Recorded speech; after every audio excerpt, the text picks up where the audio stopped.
Stop! Stop, Alex! Are humans still capable of love and empathy? Not if these videos are anything to go by. This isn't just another compilation of viral clips. This is an iceberg with a very slippery slope.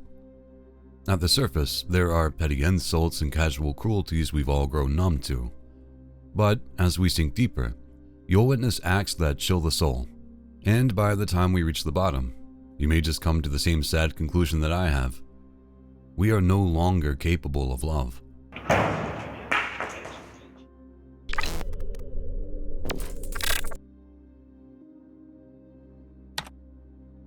Let's start off light at level 1. These are the everyday scenes that are all too common and could easily be fixed with a little understanding and compassion.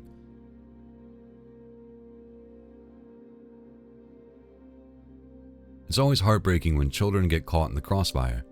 The fallen guy just wants to escape a toxic relationship, not only for his own safety, but for the safety of his kids. Hey, what's going on today? What's going on? We have a child and we're separated. I left her, and this is where we exchange every Wednesday night. Well, I record every time we exchange because she's gotten violent in the past. There was assault charges in January of last year when she was pregnant, but I ended up dropping it all. I got a protection order against her just because, I mean, the way she acts is ridiculous. I ended up leaving for 3 or 4 months ago. She's put her hands on me, she's choked me before. Today, I record every interaction we have. I was recording today, and then she took my phone and stopped recording, and then just started going through it, and then got pissed about something, tried to throw my phone out the door, and then like swung over here, hit me, and then covered my mouth. And I work for Columbus. I'm sick of it. I don't want her to sit here and say I did something. That's why I record everything, and I'm tired of it, and I hate to go this route, but I'm just sick of it. So what do you have recorded? And then she smokes weed and drinks all the time. Last week she was here high as a kite and drove away with our 6-month-old. I mean, you can taste, I give her a kiss because she's playing, we're not married, so I'm trying to play this game of not pissing her off so I can see my child, because I know the legal rights, that I don't have any legal rights, and it's basically up to her. So I play this game where I kiss her, I hug her, whatever. I could taste the marijuana on her. And I in the recording I mentioned it last week, and she admits to smoking, and then drives off with our 6-month-old as she's high. Why didn't you call? First of all, I didn't know this was Western. I thought it was Genoa. Genoa has been involved in all of our they don't do anything. She threatened to kill herself, and I called for postpartum. They didn't do a goddamn thing. So I hate to say it, but I've given up on the police.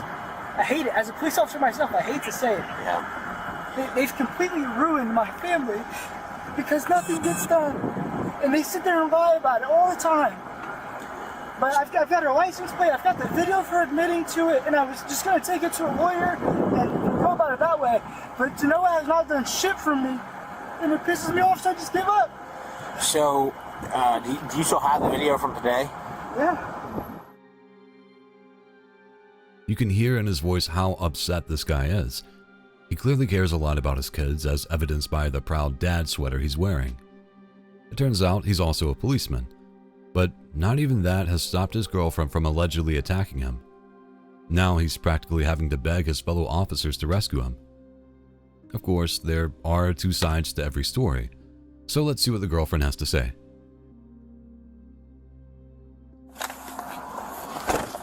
'54, I'll be out with the female half, Black Honda Civic. Folks, can I ask you to wait in your car, please? Come on back over here. What's going on today? So we have a 6-month-old. Okay. And so we come here to exchange every Monday and every Wednesday. I pick her up at 7 or whatever, so everything was fine. And he gets in my car because I was like, I want to have a conversation. And we started having a conversation. I was like, well, I want to go through your phone. And he was like, well, no. So I was like, well, that's not really fair. We just get into this argument because he goes through my phone all the time. You asked him to go through his phone? Yeah. Okay. Can I ask why? Yeah, because we're in this kind of, we haven't really gone to court for custody or anything like that, but we're kind of like going back and forth to see if each other really even wants to be with each other. Okay. So he goes through my phone all the time, and I'm like, no, I don't want to go through your phone. I'm not like that. So tonight, something told me to go through his phone, and I found some stuff, And So he let you go through his phone? yeah, Okay. after arguing about it for a while, he kept telling me no, no, no, no, no, and then he told me I can go through it if he holds it. So I find stuff on it, and we argue back and forth. I'm trying to get his phone, and he tells me no. So then he goes through it for me, and I find some more stuff. And What kind of stuff are we talking about? like he's which is none of my business. So am I. Like I don't really care about any of that, but. So then, yeah, he keeps talking. I've asked him probably for the past, before he called for the past 10 minutes to get out of my car, get out of my car, get out of my car, and he said he wouldn't. And I told him, Jason, I'm going to ask you one more time to please get out of my car. He said no. And so he kept talking, so I put my hand over his mouth. This is gently, very gently. I did. I put my hand over his mouth, like, stop talking. I've asked you 10 times now for the past 10 minutes, get out of my car, and he wouldn't. So then he's like, oh, you put your hands on me, I'm calling the cops. He's called the cops on me probably 5 times in the past year, and they all literally sit there and be like, yeah, like, why are we here? Okay. Like, there's no reason for it. Okay. Do you either of you have any kind of recordings during this whole conflict? No, he probably does. I Okay. don't. I'm recording right now, Okay. but nothing during the... no, not that I know of. Okay. And yeah, I was pretty upset because the double standards are crazy. I gotcha. This is why it's usually a bad idea to go through your partner's phone. Apparently she found something she didn't like on his, and that's when things got out of control. She claims to have only gently put her hand over his mouth and asked him to leave her car. Is he just overreacting by calling the cops? After all, he's the one with the video evidence.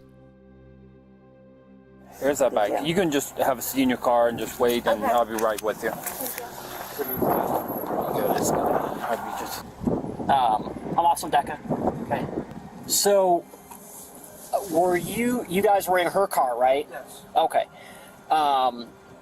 She was asking you to get out of her car, and you were refusing to get out, or what happened? She had my phone, and it's all on recording. So as soon as she gave me my phone back, I started recording again and got out. But she had my phone the whole time. So I couldn't just take it. I didn't want to take it and leave, and her say that I put my hands on her trying to get my phone back. So I just let her have it. When she gave it back, I started recording again and got out. It's on the video. I Okay. said, Can I see the video? yeah. Well, this is when I got my phone back. Okay. Can I? I'm gonna come to your side just so I can see it better. Okay. I just got my phone back and you get out of the car. And it was just like that. Why? Because you're hiding. So, did she go through? I'm sorry. Did you go through her phone Today, no. today? Nope. What is she talking about here? That's like 3 months ago. Okay. So basically, she's pleading with you That's since to I went look through her phone. that she needs wants to go look through at your mine. phone. Yes. Okay. Yeah, this video starts all the way when I pull up. I mean, every interaction I have. Putting your hands on me. I think get out. My friends. Okay. So, I just want to, get everything straight, okay? From what she's saying is that she admitted that she did put her hand on your mouth to get you to stop talking because you weren't getting out of the car. Okay, so she's not denying that she put her hand on you to cover your mouth, okay? So, is that what she was trying to do? She smacked me too. Okay. And she- Was that before or after she... It was a smack and then a cover. The backhand, then she covered it. Okay. I have it on video. As soon as I got my phone back, I started recording again because I don't want to play that game and I don't want to be in those shoes. So, I mean, it's... You don't live together, obviously, No, right? but we have a child together. I understand that. At first, it seems like the video evidence isn't enough for the officers to make an arrest, and it appears to be a case of he said, she said. But these officers aren't giving up, and after going back and forth, and with the admission that she put her hand over his mouth, they soon make a decision.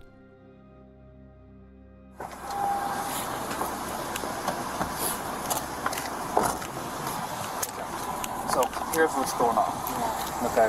So I heard the recordings of basically you guys arguing in the car. He's claiming that you backhanded him and covered his mouth. I swear to God, I covered his mouth. He's been trying to get me in trouble for so long. Please, guys, please. I work with children. I have a 6-month-old. I just got off work to come pick her up and go home. He's mad because I found him talking to on Bumble. Like, are you kidding? Right. Like, I told him to get out. If he's not going to get out of my car, what do you want me to do? Well, I never hit him. I never hurt him in any type of way. He gets out, so he's got the recordings. He does get out, and then I never said get back in my car. He gets back in my car on his own. Because you kept telling him you wanted to go through his phone, so he finally agreed to have you look through the phone. The recording stops, obviously, because you're looking through his phone. Okay? So, regardless, we heard your side story, we heard his, we just watched the video, listened to the video and all that stuff, okay? And unfortunately, this is out of our hands at this point, okay? So you're going to be placed under arrest for domestic violence and assault. The woman is charged with domestic violence and assault. This does not go down well with her parents, who are also on scene and demand to see the evidence for themselves. Can we see the video? Stay there. I would like to see the video. That's fine. We'll get it for you, all right? But you need to stay right here, all right? I don't need you jumping out like that, all right? This is my daughter and my granddaughter. I understand that. Okay. I understand that. But I don't need you stepping out. I didn't do anything, dude. Are you serious, We are going to do our job, all right? You know I And didn't take her where? hit you. She's going to go to the jail tonight, okay? I didn't Domestic hit him, violence. please. Okay. All right. I didn't That's hit where He is a police officer. I'm aware of that. He knows everything you're doing. You can't put hands on people, period. You just can't do it. You can't put. So if No, your ma'am. wife or your girlfriend put her fingers over your mouth, you would call for domestic violence because he can't handle it. You can't do that, period. It is against the law. Well, he's done it to her before, so now where are we at? Okay. Listen, that's not why we're here. It's been plenty of times. That's not why we're here, though, now. Yeah, well, Okay? exactly. I want to see the video. To a T. If he We've wants, been if he wants to warning show her. you the video, he can. Otherwise, it's... Well, let's go ask the little Go ask him. All right, I will. Well, ma'am, hey, just keep your distance from him. You can ask him, but stay. Hey, ma'am, Yes.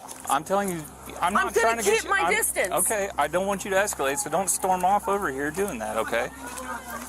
Yeah, because you're a Let me see the video. Let me see All right, the see? video. Now we're done. Your attorney Now told we're you? done. Is that what your attorney? Is that what your attorney told you to do, All right, let's go baby back doll? over here. Let's go back over. Go back, ma'am. We're not going to He's not gonna talk We're not about going to do me. this here. Let's go back over there. Why is he talking about me? He's not. How do you Yes, know he that? is, Let's 'cause go I can back- hear. Let's go Can back you over hear? here. You've got no business over here now. Is what? That's not fair. Tell him to get him away. That's not fair.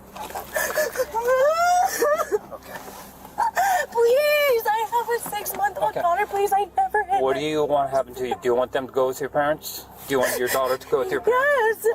Yes. I'm going to read you your Miranda rights, your constitutional rights, okay? Have you ever had those read to you No. before? Okay. You have the right to remain silent. You speak to a lawyer. Do you understand your rights? Okay. I'm going to close this real quick. Watch your foot. We don't know the outcome of this case and if the woman was found guilty or not. Was the boyfriend being petty and just trying to get her arrested after being caught cheating? Or was it a legitimate complaint that deserved to be dealt with seriously? We may never know. But either way, it's sad that the real victim here appears to be the woman's 6-month-old child.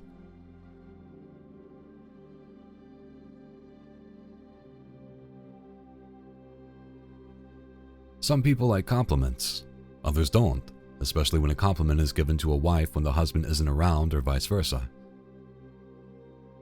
Beautiful? You just said out of your own mouth what you said to her. How are you gonna tell me? We didn't say something. No, you said she is beautiful. Yes or no? I said you're looking so beautiful. Why the would you say that? I'm sorry for that because we just. You please get this. Yeah. Am I crazy? Well, Is this guy crazy or is he, well, different? I get that he's annoyed someone complimented his wife on her looks, and it seems like he wasn't there at the time, but he could have handled this with a lot more class. What do you think?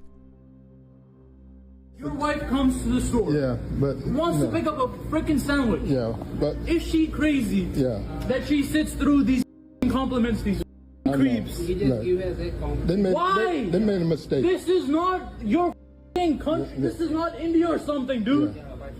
You're in the States. Yeah. I understand you're upset. Yeah, don't- And I understand what you're talking Right. about. I guess compliments are only a thing in India and not the US. To be fair, we don't know if this was said in a creepy or flirtatious manner. Was it unprofessional? It is never okay Listen. to speak to a woman you Yeah. do not know and talk about her looks. Listen. There's a listen. difference in class. Listen. There's a difference in respect. There is no difference in generation. Listen, you made your point, man. They've learned a lesson. They won't do it again. I want They learned a action lesson. against them. I'm sorry, but this is not okay. Things may have started out hostile, but at least it calmed down in the end.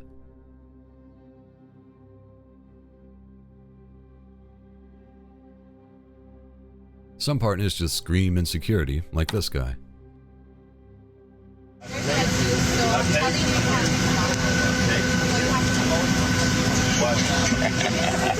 Everybody wants you off, dude. I got this, guys. You gotta come on. You want to chime in, guys? Yeah. No. Yeah. So if your wife is over there talking to another dude, man, you're just gonna sit there and take it out?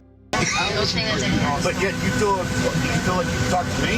Is that fair? Is that fair? Don't fucking point your finger at me, motherfucker. Gary. I'm just protecting myself from this nut job.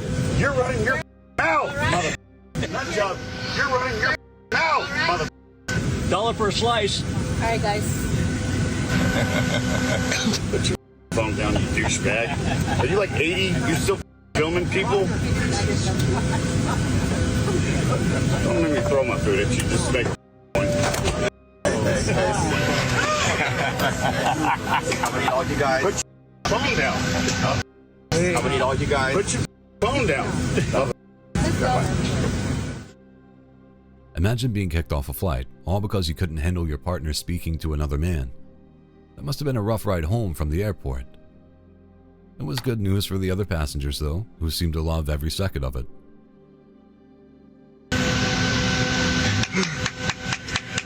See ya.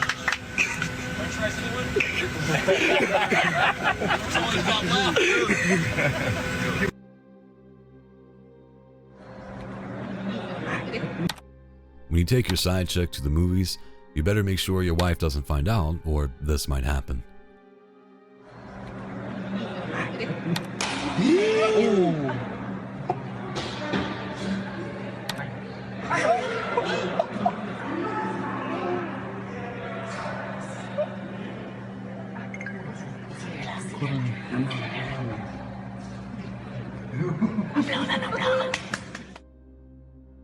Apparently, he was going to watch Avengers Endgame, which is pretty funny. The people filming also get to see an Avenger and an Endgame for free.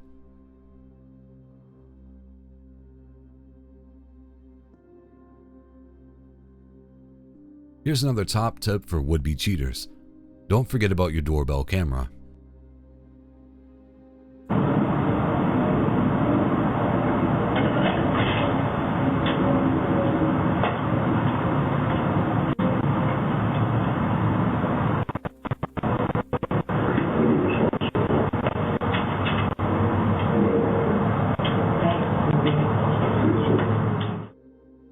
When a husband claimed he was too sick to go on a planned trip with his wife and daughter, she checked the camera to find out he had been having an affair with his coworker.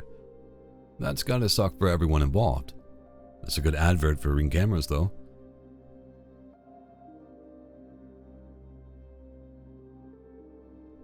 Behind every good man is a good woman, and if you step out of line, they'll put you right back in your place.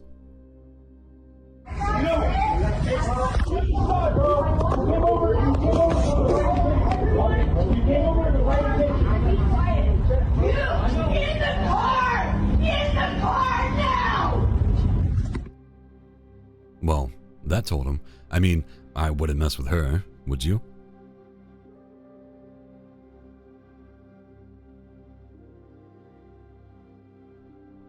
Would you step in if you saw a man screaming and cussing at his wife? One woman did, and this is what happened next. I got the freedom and right to say whatever I want to whoever I want, however I want. That's why my granddaddy taught God for this motherfucker, for the freedom to say what I want. Freedom of After he just cussed his wife out. I talk bad to her. You can kiss my ass. Do you pay her bills? Do you put the roof over her head?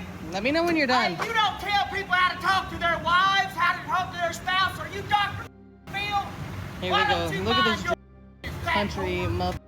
You ain't Dr. Phil and you ain't nobody. And you don't tell people how to talk to their All I motherfucking said is, hey, don't cuss significant at your other. wife. It ain't your business.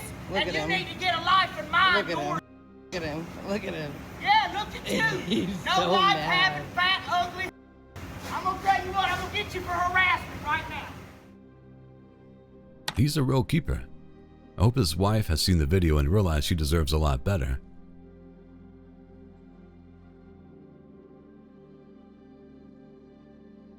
In August 2025, officers were called to respond to another domestic incident at a couple's home where tensions had boiled over and an argument became physical.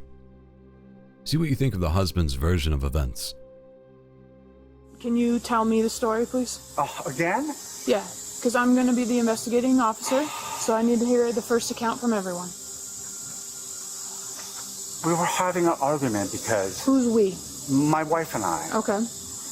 Because she wanted me to take the baby for a nap around 12 something or 1. And I said, you know, she only got up at 8:15. She got up at 8:15. So she's not going to be ready, whatever, right? She goes, that's because she's sleeping late all the time. He's getting pushed back. I go, no, last night she slept at a regular time. She just slept in. And then she thought about it. She realized I was right. So instead of just being like, oh, okay, yeah, forget it. No. She said, okay, whatever, stop being whatever. And then she said something like, you know, tell me to shut up and like, whatever, and or whatever. Okay, can we try not to use that language in front of your young daughter? That would be great. You're saying, you know, see, this is the problem, right? So then, I went to confront her about it. Why are you yelling at me? Why are you upset? Because you know, whatever. I didn't take them to your brothers and kept them there till 9:15 a couple of nights ago, whatever, right? That's why they went to bed at 10. Not because I didn't even go, whatever. So then we were just arguing over, you know, this and that and the other thing, and then she got super upset because when my wife gets tight, when the family's coming over, and I should have just shut up. So I kept arguing with her, and she got more and more upset. And when we get upset, my kids start crying. When my kids start crying, then she says it's all my fault, and then she starts screaming at me. Okay. And then I guess she called her freaking dad because I wouldn't leave, but she wouldn't let me leave. I'm not gonna just dump her and get in the car and drive away. It's my daughter. Okay. So this is what they're psychotic. I'm not sure how healthy it is or whether it's a good idea for the daughter to be hearing all this while hanging off her dad's neck. It's not exactly the type of thing she should be hearing about her parents or grandparents. But let's finish hearing what he has to say. Do you think that would have been, in hindsight, do you think that would have been a good idea? I told her I'm going to go as soon as she's calmed down, or I might have to take her with me. Okay. She didn't want to do that because I'll tell you why she didn't want to do that. Okay. So then tell me, you said she called her dad or her parents. And then he stood over the top of me telling me to get out of the house. Okay. Pointing his fingers at me, and I tried to get him out of my way. That's it. That's all that happened, and he called the cops. Do you know how racist he is? He literally talks to me like I'm not their dad, and that since I'm not Ukrainian, I'm not their dad, and I have no rights. Okay. That he has all the rights. All right, listen. You can be calm right now. Yeah, he's constantly, him and the mother, him and his wife are constantly meddling and basically telling me. So at what point did you kick him? I did not kick him. I pushed him out of the way. I did not kick him. He's a liar. First of all, he's a liar. He loves to lie. What did you say? Oh, he's being violent. It's just First of all, only person who raised the fist was him. After I pushed him out of the way, because he was leaning on top of me, putting his finger right in my face, right over the top of my daughter like this, right, yelling at me like that. So I got him out of my way. And then he goes like this, trying to punch me. The only person who was trying to be violent was him. Okay. I don't need him to get in my face. You didn't kick him at all? No, I did not kick him. I pushed him out of the way like this, 100%. And he's not allowed to come in my house, point his finger and get in my personal space like that. No one is allowed to do that. I don't have to take that. He thinks I should take whatever he gives. This is the craziest thing ever. How long have you lived here? Just a few months. Okay. Yeah. And where did you used to live before? Deal Road, that apartment complex next to the, what do you call it, main event. Are you moving somewhere else? Who, me? Yeah. No. Yeah, well, I have a bunch of properties. So in this, I will be moving to the city for like during the weekdays. That was the plan, so I could work. Yeah. But yeah, and you know, I'm getting a place in DC so I can work. But that's it. I don't have. It's not like we're in the middle of a divorce or anything. The guys, he's coming over. Are you guys having issues? We weren't until today. We were, and then it was being good for like 3 months, and then I guess there's a lot of pressure on her. And I should just shut up. So you guys own this house together? Yeah. He says the claims being made against him are lies, and that he was just trying to get out of a bad situation. But, unlike the daughter, the officer will get to hear both sides of the story. And so do we. My husband gets really volatile. He's had multiple treatments and whatever. And he has never hit us or anything like that. But I told him he can't stay in this home, and he still does. I bought this home without him. And how long have you lived here? I think since like March or April. Okay. We went on. Anyway, he's been a lot better, and so he's staying here until he moves to the city in September. Are you guys separated? Not legally. Divorced? Okay. Not legally, so I know there's no.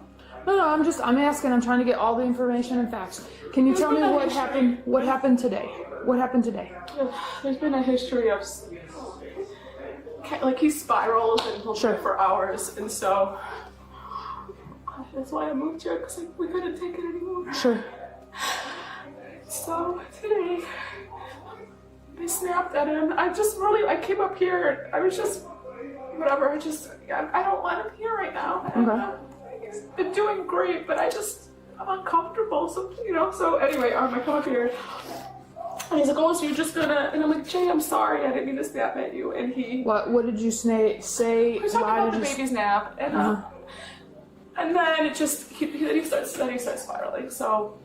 And when you say spiraling, what happens when you start he starts all his, like, conspiracy theories that, like, oh, your mother is kicking me out of the house, your grandparents are gonna raise you without me, you're gonna be fatherless, like, all this stuff. And so I try not to engage because I know better.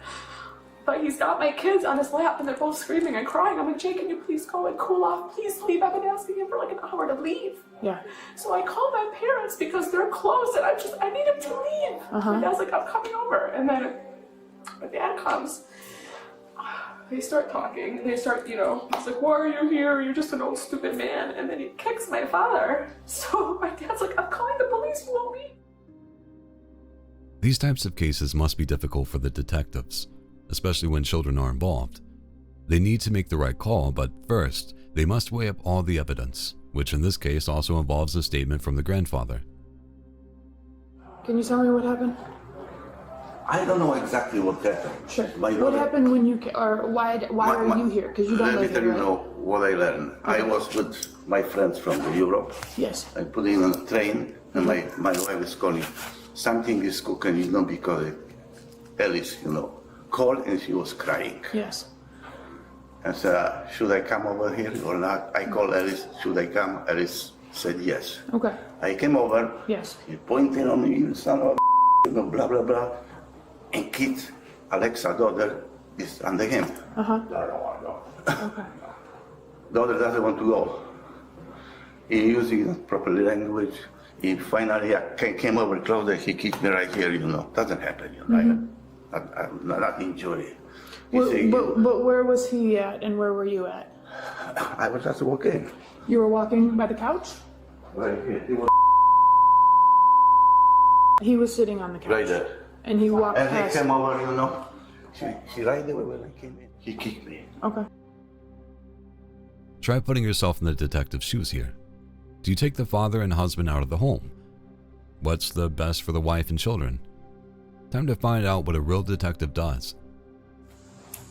Is that Look who's a liar. 31? Look who's a liar. Alright. Dixie never does anything wrong. Okay. So, we have different accounts of what occurred. What did he say? That I, went nuts? I did not. Okay. You're making it seem like that everything was calm, even though you have admitted that it's not calm. Right? And it wasn't calm. What is not calm? The situation was not calm. Especially when he got here. Okay. Well, you said before that it wasn't calm, right? It had already calmed down. She was already upset, but she was upstairs with the little baby, whatever. Okay. All right. And I was downstairs. So, the fact of the matter is that there was physical contact that was made, and that physical contact was initiated by you. No, it was not. Okay. No, it was not. No, From it was not. our investigation. Right. From our investigation. Right. And what I've determined is that you were the primary aggressor. No, I wasn't. And you made physical contact and kicked your father-in-law in the thigh. No, I did not. No, I did not. I went like this. No, I did not. You kicked him in the thigh. Okay. Okay? Well, you're admitting that you also hit him or made physical contact, correct? He made physical contact with me. You made physical contact with him, correct? Yes. Is what you're saying, whether you're whatever. No, so, look, listen. I don't know exactly what do you call it. Look. Okay. I did not. What are you going to arrest me for? What? Yes, you are going to be placed under arrest for domestic battery. God. No. Okay? Yes. No. Yes. No. Are you kidding me? No. What? This is our whole plan. Log me on 95. What? I did not. Domestic? With to who? My father-in-law was on top of me? Okay. Dude, this is You not. made physical contact with him. And you've admitted it multiple times. Oh my God. You got your phone, anything else? Oh my God, again. Again, we don't know if the husband was convicted. In cases of domestic violence, it's always best for the police to take the most cautious approach and remove a potential threat. It's one thing to charge someone, but another to find them guilty in a court of law. One thing's for sure though, it isn't the type of core memory that any child or family member should have to experience.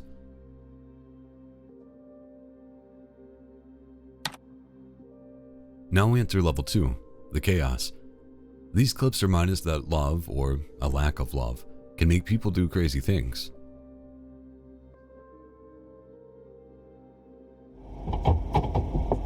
Yeah? Yeah? Really, bro? Well, I mean, last time you threatened to kick my ass. You scared him? I don't want to hurt you. You don't want to hurt me? I don't want you to hurt me. Okay, I'm trained, baby. I'm saying both. Anyways, look, check this out. Next time, call me. I don't need to call you. You're not involved in this. Oh, I'm not? No, you're not their parent. I'm their parent. Bro. What? There's a lot of shit going down. You're missing it. Yeah, I don't really care. I'm here to pick up my daughter. I'll show you. You gotta love it. You're gonna love it. Look, man, you've had empty threats for years, all right? I don't really give a shit. I'm just here to pick up my daughter, and you're not involved. That's the difference. You got money now? That's great. Then, and guess what? The IRS is coming after you too. Have they sent you yet? Dude, I'm here to pick up my daughter. Yeah, Where's my daughter? Next time, pick her up somewhere else. How's that? No, I will pick her up where she lives, Okay, and the court's going to enforce that. I got something for you next time. How's that? What do you got for me? We'll see when you get here. Huh? What? Empty threats, huh? So you know that's all recorded. That's okay, but guess what? What? You can't do anything with that. Really? You know why? Why? You know why? Why? Because you can't take that court. It can be an awkward situation to pick up your kids from your ex-wife when she's with her new boyfriend. More so when that boyfriend is this guy. Way to set an example for the children. I'm sure this won't mentally scar them at all. Oh, I can do plenty. No, you can't. I can do Next plenty. time you call me. For what? You are such like a little girl, like everyone says, bro. You ain't got no. Look, man, just go get my daughter. With the camera? Just go get my daughter. Next time, call me. Don't show up. I don't call you. Yes, you will call me when you come to my house. No, I deal with their mother, not you. You will call me next. I don't deal with you. I deal with their mother. You don't deal with anybody, bro. Until people come How up do to you for think? money. I think this is affecting them. Open the door. How do you think it's affecting them? Open the door. How do you think it's affecting them? When did you ever care, bro? You don't even go around me. But until you have to come up with money. Keep it going. You're recording me? Really? You think that's gonna hold any weight? A lot of weight. Try it. I'm not trying anything. I'm trying to pick up my daughter. Next time, call. That's all I ask. I texted. No, you didn't text nobody. I texted their mom and she didn't answer. You didn't text. You won't call me a dumbass, really? When a new wife meets the husband's ex-wife at a child support office, there's bound to be fireworks. Yeah, post it on Facebook. I don't give two shits how you fucking me. Touch me. Oh, you wish I would. Go ahead, AJ. You need to get your girl. Get in the car. She don't know me. Oh, what are you going to do? Call the cops? I'll gladly take a charge. Yeah, you sure will, won't you? Shut your goddamn mouth, but you don't do shit. About what? About what? No, go on. I got my facts right. You better get yours. Whatever. You don't even know. Bye. I know what you're thinking. Why did she jump out of the car window instead of using the door? Who knows? Why does anyone act like this? Even though it's my birthday, get her a little something, right? Well, happy wife, happy life bullshit. You know what I'm saying? You got something for me.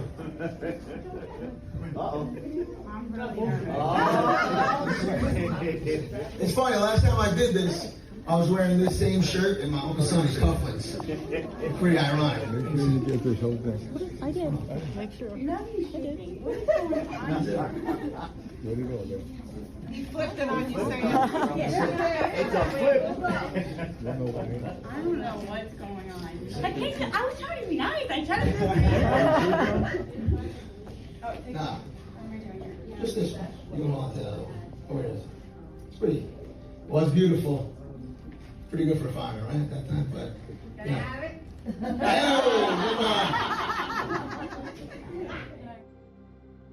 This husband presented a special gift to his wife in front of all their friends and family. Then he pulled another surprise.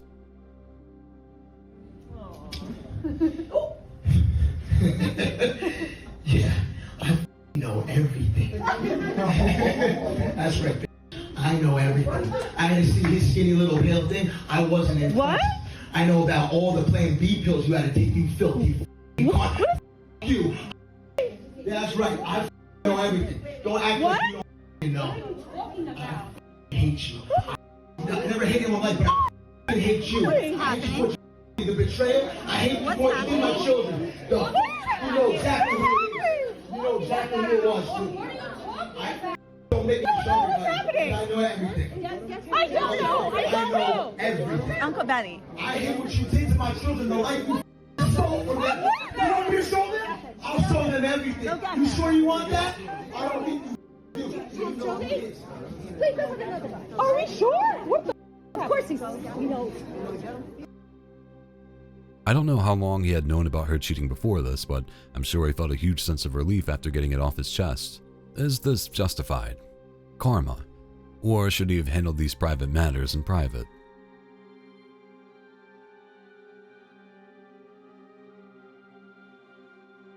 If there's one person you don't want to show up on your doorbell camera, it's your ex. Thankfully, after this encounter, the homeowner won't have to see them for much longer. Hey. Hello. Since we want to adhere to the parenting plan, number 5 states that neither party shall enter the residence or place of employment of the other. So I thought, well, I'm not going to enter the residence, but we've seen how this plays out, and everything around here is mine. So I dropped off a gift for your girlfriend, Merry Christmas, and for every day that you don't agree to let me see my kids on Christmas, I'm gonna come here. So happy holidays. Oh, and this, you recognize this, right? You know what this is, so.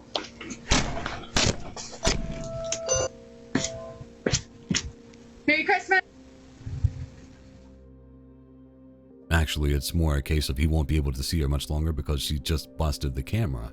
I mean, he'll probably see her in court soon anyway, but still.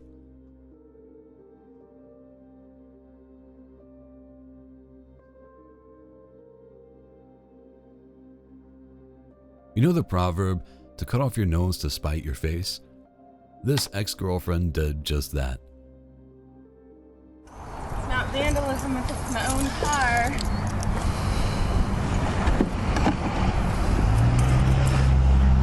Those are my luggages right there. That's Ashley Jennifer Levitt. Today is 5/6/12, and she just vandalized her own property maliciously. And I'm not going to say anything. I'm just going to let you watch what she's doing.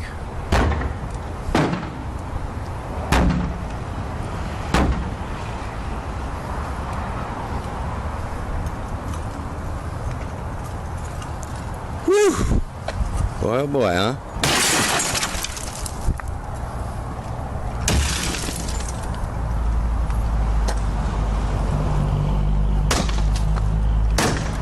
You hit me with that glass, I'll sue you. I'm recording you right now.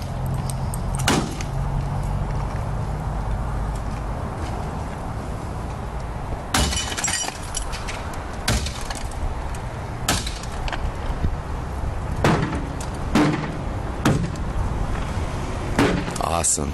Good job. You just destroyed our vehicle. I mean, she didn't actually cut off her nose, but she did destroy a car that she owned just to stop her ex-boyfriend from using it. I'm sure there was a much more profitable way to go about exacting her revenge, but hey, it's her property, so she can do what she wants with it. You go, girl.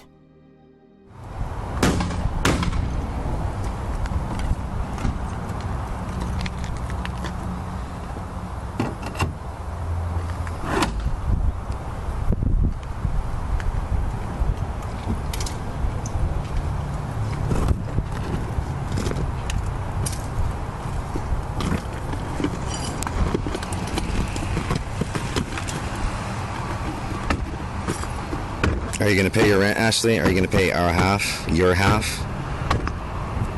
You're not going to pay your half of the rent, are you? You're contractually obligated from the Slates to pay your half of the rent. I talked to Jeff today. He's aware. It's not funny, Ashley. What you're doing right now is crazy.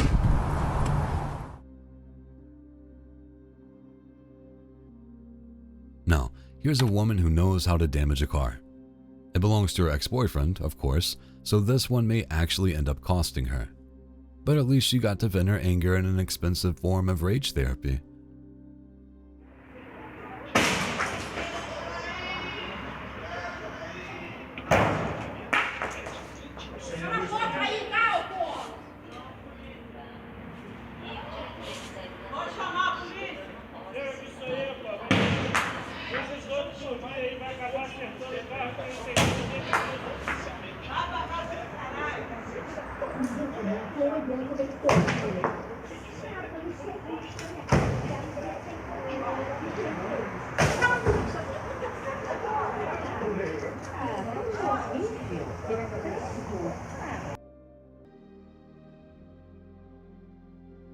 At a hospital in China, a husband went ballistic after his pregnant wife had a routine appointment.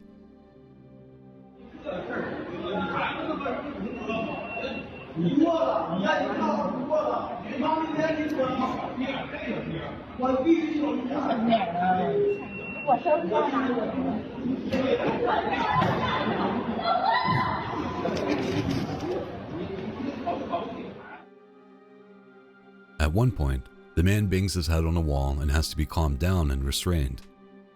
He was also reportedly heard shouting about getting a divorce and not wanting to live anymore. What was the cause of such rage? Apparently, the doctor who examined his wife was male. The hospital said the medical procedure was all above board and female staff were present during an examination of the man's wife, but that did nothing to calm the husband down. I understand some cultures may view things differently from others, but you have to fear for this man's newborn child. Let's hope there weren't any male midwives when the wife gave birth.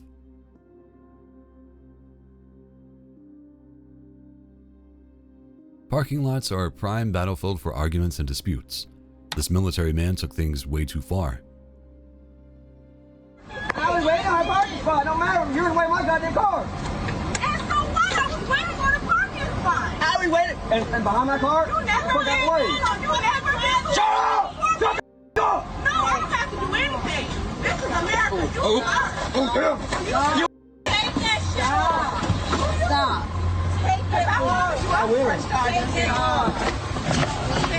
I don't give a f*** about fucking over you or anything about it. Okay. I promise. This will wait in the parking spot. Quit touching me. Get don't do her like that. Don't do her like that. Don't do her like that. Oh my God. And you have the nerve to serve our country. Fuck your country. What the fuck we got to do? We got to deal with your child is right there. Why are you calling me? Your child. Do something.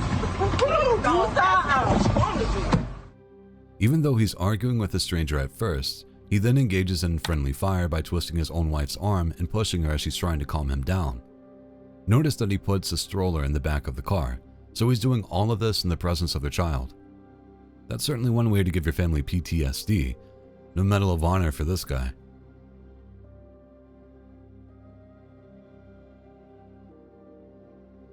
I'm no police officer, but I imagine a lot of their time is taken up by trying to sort out people's love lives. In 2022, a seemingly routine call at a home in the countryside turned into absolute chaos.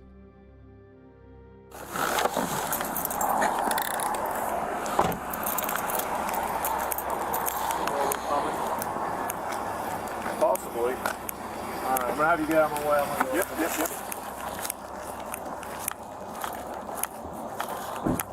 So I know you just talked to him, but you want to go ahead and fill me in on what's going on? So, I don't know what happened. She kind of flipped out a little bit. Yeah. And started throwing shit, getting all upset. And I was trying to actually do a freaking car loan so she could, because he has a job in Columbus. Okay. So I've been driving her every day for a couple weeks. Yeah. And so we're trying to get her a car loan, and she wanted my help, and I was helping her. She said I wasn't helping her. And then she just started yelling and screaming and then throwing shit. Okay. And she had on my business account, I have a phone that I pay for her, and she started throwing that shit. So I put her SIM card in a different phone that was paid off, so if she broke it, it wasn't that big a deal. Yeah. And I set it on the table, and she just started throwing other shit. I mean, I threw a Lego thing that we put together. I threw that just to kind of, I guess, get even. I gotcha. But she threw the phone. I don't know where it went. And she says, give me a phone so I can call 911. And I was like, well, where's the phone that I set on the table? Yeah. And she's like, where's my phone? I said, well, your phone is in the basement. I took the SIM card out and put it in that phone. So even if I give you your phone back, it doesn't have a SIM card, so you're not going to be able to call out. Okay. And she just kept yelling about giving her a phone. I said, well, where did you throw the phone to that was on the table? And she just started yelling and screaming, and then she started pouring shit in bed, and I was like, you need to get out, or go downstairs or something. Yeah. And I locked the door in the bedroom, and she started throwing shit at the door. Alrighty. Well.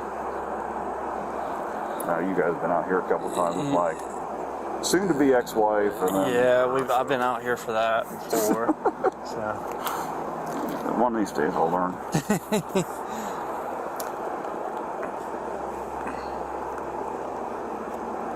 Nothing other than throwing shit. Nothing physical or anything like that.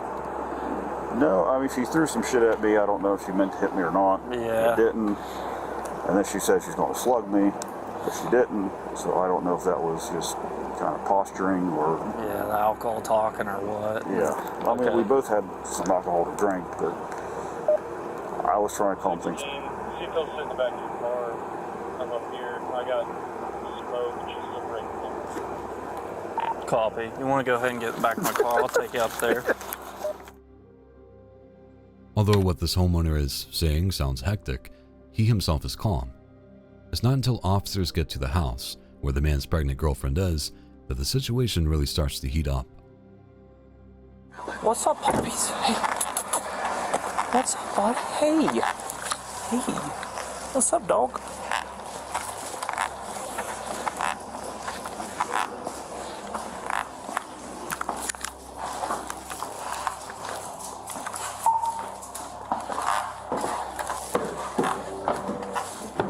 Hello?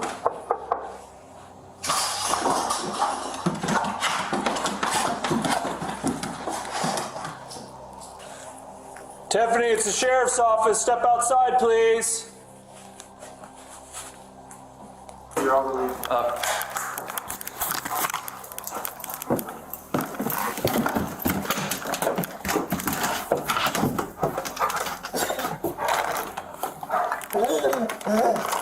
Let me see your hands. Put your hands up. What's burning? Step over here. Come on. Here's your 12 checkup. Rick Dagenhart. Yeah, let's go. Let's step outside. I gotta figure out what's burning. Let's go. Come on. Give me a direction. I'm giving you a direction. Let's go. Come on. Keep it. Put your hand up. Put your hand up.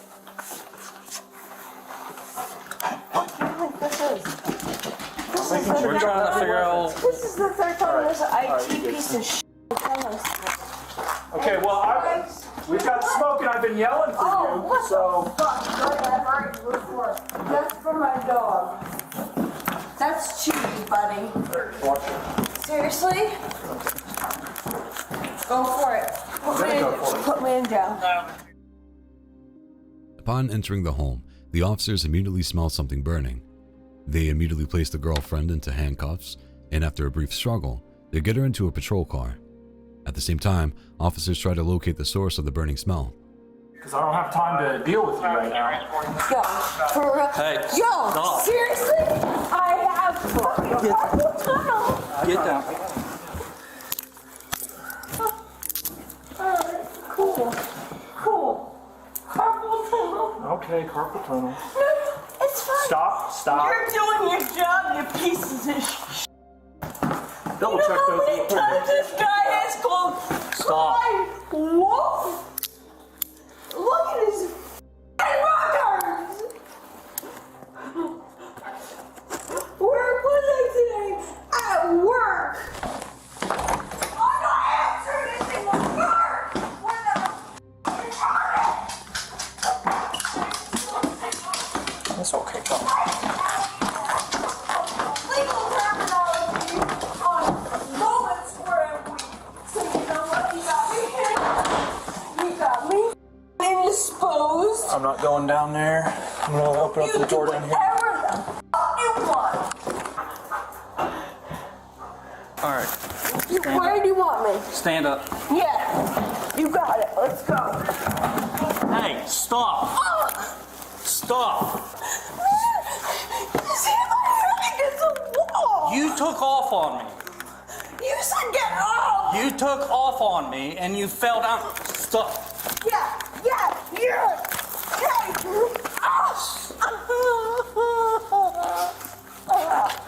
Hey. Hey! Now you're getting charged with assault. Hey, guess what? What? It's not as bad as when you're 14. Okay. I'll tell you that. 36, did you have traffic?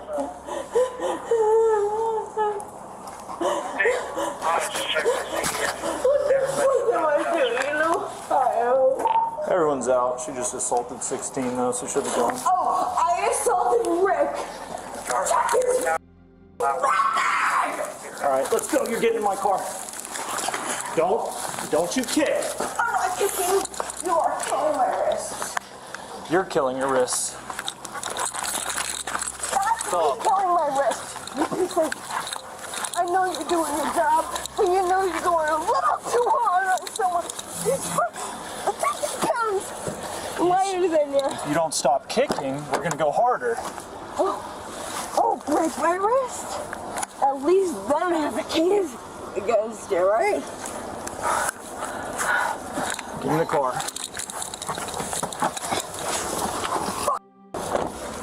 What is it? He says he took the batteries out of that. Okay. So, which way did you try to get? Does this go into the basement? There's a basement, but you can't go down the stairs. There's no way. So. Okay. It's completely engulfed in smoke.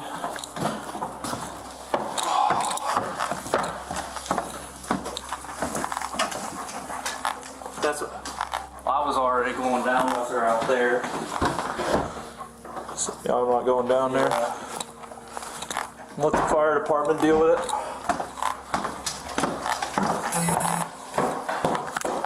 Whatever's burning doesn't smell like something we should be breathing. With the basement engulfed in smoke, the officers move their cars to a safer distance and wait for the fire service to arrive. There's little doubt about who may have started the fire, but the officers still have to do their due diligence. Were you guys running any kind of heater in the house? No. No space heaters down there? Nope. Candles burning down there? Nope. Is that the room where your utilities and electrical and all that stuff would be? Nope. Anything in there that you think could have started a fire on its own? No. Okay. Any electronic thing was unplugged in there. Yeah. Because there was a mini fridge in there that I had locking so the ex-wife couldn't get in there. But that's the only thing that was in there, but it was unplugged. It's unplugged, okay. You guys didn't have any candles burning anywhere down there? Nope. In the basement at all? No. You guys been staying upstairs? Yes. Okay. Has she made any kind of threats? The only threat she was making that she wanted to call 911 on me and she was going to ruin my life. And she wanted the phone that she threw that had her SIM card in it. Is that the one that was on the floor in the kitchen all busted up, maybe? That could be. Okay. So, what was she saying? How was she going to ruin your life? She didn't elaborate. Just vague? Just vague. Grab your stuff for you. Okay. Okay? Don't return to the house just to keep you in the clear. Okay. Okay? Don't return to the house until you've been given the okay from either the fire marshal or detectives. Just because it's a crime scene. Right. They're not like, well, he was in there, he could have done this or could have done that, okay? Okay.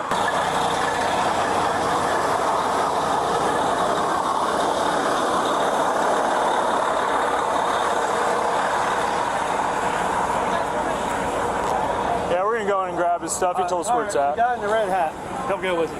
You gotta go over here and go up the steps. All the signs appear to point towards Arson.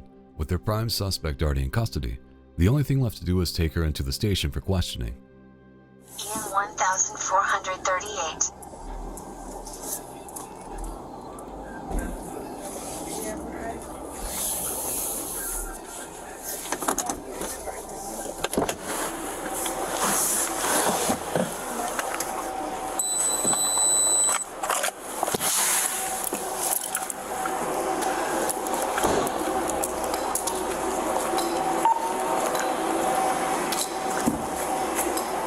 All right, Tiffany.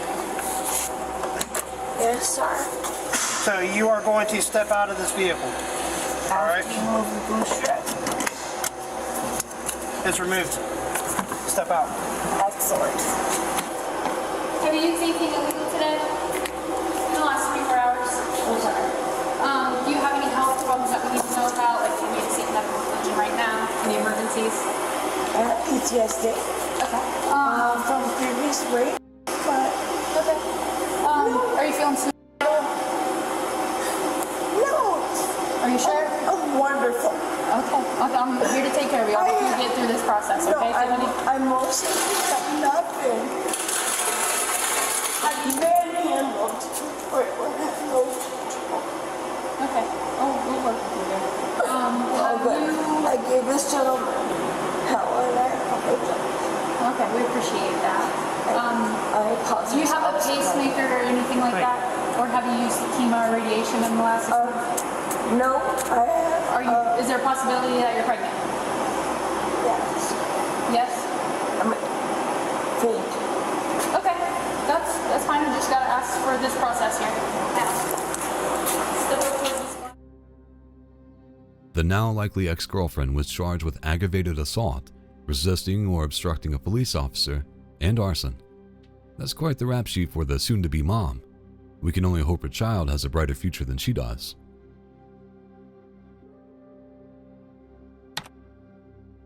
Now we're kicking things up a notch. Level 3 isn't just chaotic, it's depraved. If you ever decide to invite a third party into your marriage bed, you'd better be sure that's what everyone wants. We agreed to have I don't know, it just happened. We had a threesome thing. I don't know. He got. Hey, stay over there for me. He got jealous. We got drunk tonight. We had a threesome. Okay. I got jealous. In 2024, police were called to a residence to deal with a threesome gone wrong. The husband and wife who lived at the address were both very open about what had gone down. At least they were open to begin with.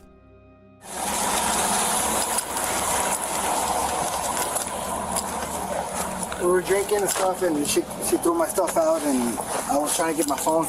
Okay. So, I mean, I opened the door, and I went inside, and she was just like, she started hitting me, started saying that I caused this.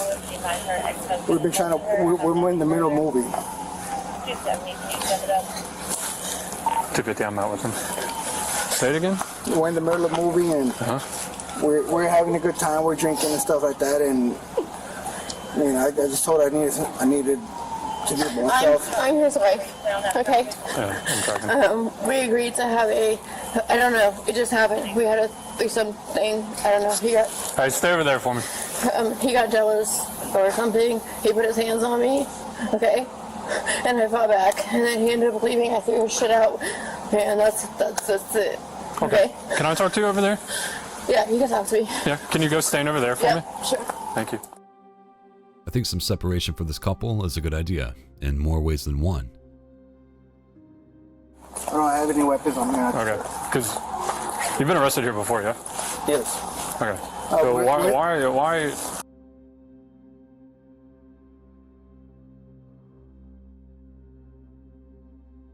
Back, as you can see, the U-Haul. We're in the middle of moving. We're supposed to move tomorrow. He came over, we're having a good time, and a threesome happened, and I got in my feelings. Okay. You know, it's not her fault. You know, she's a good woman. Okay. She threw my stuff out. I just said, look, I want to get away. So she threw my stuff out, and she wouldn't give me my phone. So I punched the door, you know, and I don't know, she went inside, I guess, and called you guys, and all I was trying to get was my phone. Did you hit her this time? I mean, we were fighting. You know, I swung back. I didn't mean to hit her. If I did, you know, we've both been drinking. We've had over 12 pack. I mean, I just, it's not my intention. Excuse me. I didn't intervene. I'm sorry. He hit me. Okay. Did he not hit me? Ma'am. Like I told him, I didn't. Can I speak to you over there? I did tell him the truth. I didn't mean to hit you. Okay, ma'am, I am talking to him right here. I didn't mean to hit you. Hey. Okay, I don't give a It's clear to see who wears the trousers in the relationship, but the officer needs to make sense of the mess. So he separates the pair again and allows the husband to explain his version of events. I get the feeling that he usually has a hard time getting a word in when she's around. Hey, sir. Let's walk over here. Here. Hey. Goodbye. Stop. You'll stay out here. I'm not gonna stop because this is the. Ma'am, I'm trying to figure out. Go ahead. I'm trying to figure out what's going on. Y'all keep hanging out for whatever reason. Hanging out. I called because it was an emergency because I understand. Don't I understand. He hit me. He's been arrested here before. I understand. Okay. Can you stand over there for me? I'm going in my house. No, you're not. I'm going in my house. Sir, let's go over there. You know, I didn't mean to do that, bro. Nope. You guys are not allowed to leave. I'm going in my house. Nope. You are not allowed to leave. What do you mean? What do you mean? I'm going in my house. I think the officer said it very clearly to you. Stand back from the officer and be quiet right now. Now. He hit me. We will deal with that, but you're not going to. I didn't mean to hit you, bro. Sorry, we both been drinking. I understand. Let me. See my wife. I understand. Can you face that car for me? Just for right now. Just for right now. For my safety, because there's a bunch of people here. Okay. I'm just detaining you. Okay. As of right now, you're not under arrest. Okay. Okay. I understand. I understand. She threw a vase at me, and I was just trying to. I understand. As of right now, you're just being detained. Okay. You're not under arrest. Okay. Just for my safety. Okay. There's three people here. Okay. The guy right there, he'll tell you I didn't mean to hit you, bro. And I'm trying to speak with you. She threw all my stuff out, bro. Let's talk over here. Let's talk over here, okay? Right over here. So, When you got here, tell me. I've been here for the past 6 days. Okay, 6 days. I'm not supposed to be on the property, so as you can see the U-Haul right there, we're in the process of moving. Okay. I've been helping her moving. We got drunk tonight. We had a threesome. I got jealous. Okay. And I told her I wanted to leave. Okay. And I told her I wanted to leave. She threw all my stuff out. Okay. And she locked me out. I was trying to get my phone. So I hit the door. You hit the what door? The front door. Hit the front door. Yeah. You were already outside? Yeah, I punched the front door and I said, I want my phone, babe. How'd you get outside? She threw me out. Okay. She threw me out. So, I mean, what am I supposed to do? I mean, respect me, sir. Okay. How long you been? Besides 6 days, how long you been like? I know you come back and forth, but we've been together. You have like for 8 toothbrush years. here and 8 years. Are you guys still married? We're still married. I know we've had contact with you guys before. I'm playing catch up. I'm sorry. You're still married. We're still married. And I don't mean to judge, but it seems like a very unhealthy marriage to me. After all, it's not the first time officers have been called out to the home, but he loves her. I love her so much.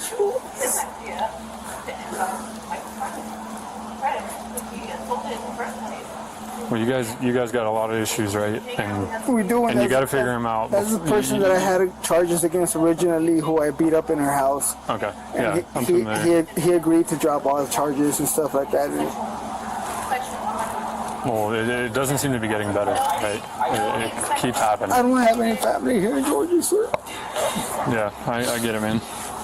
You don't have friends here? I don't have friends. I don't have nobody here. Do you work? I just got a job. So I'm supposed to start tomorrow. Okay. Maybe his new job will give him something better to focus on. In the meantime, the officer interviews the third party whose night of planned fun turned awkward. Take it from the beginning. Okay. Tell me what happened. So, we had like a history. Yeah. Okay. So he just said, okay, we want to apologize. We had like a video call, and he said, he apologized to me. I said, that's fine, bro. And he said, why don't you come over? You were already here? I mean, I live nearby. I know you live off state, right? Yeah. So I was at my home. Okay, you weren't here yet. No, I don't know. So he said, okay, why don't you come here? I mean, they both invited me. I'm not just anything. So he said, okay, why don't you come here?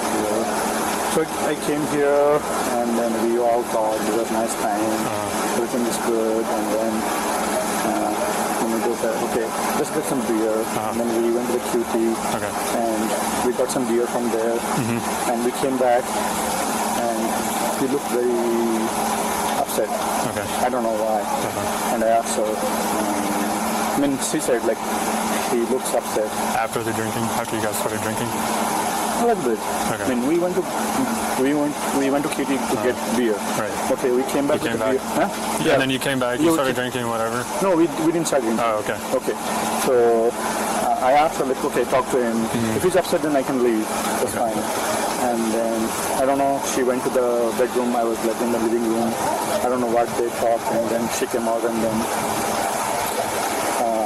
she had his bag, and then he said like, she said like he wants to leave. I said, why he wants to leave? He wanted to leave? Yeah. I said, why he wants to leave? I mean, we all are having good time. We're listening to music. We're talking good. Everything was fine.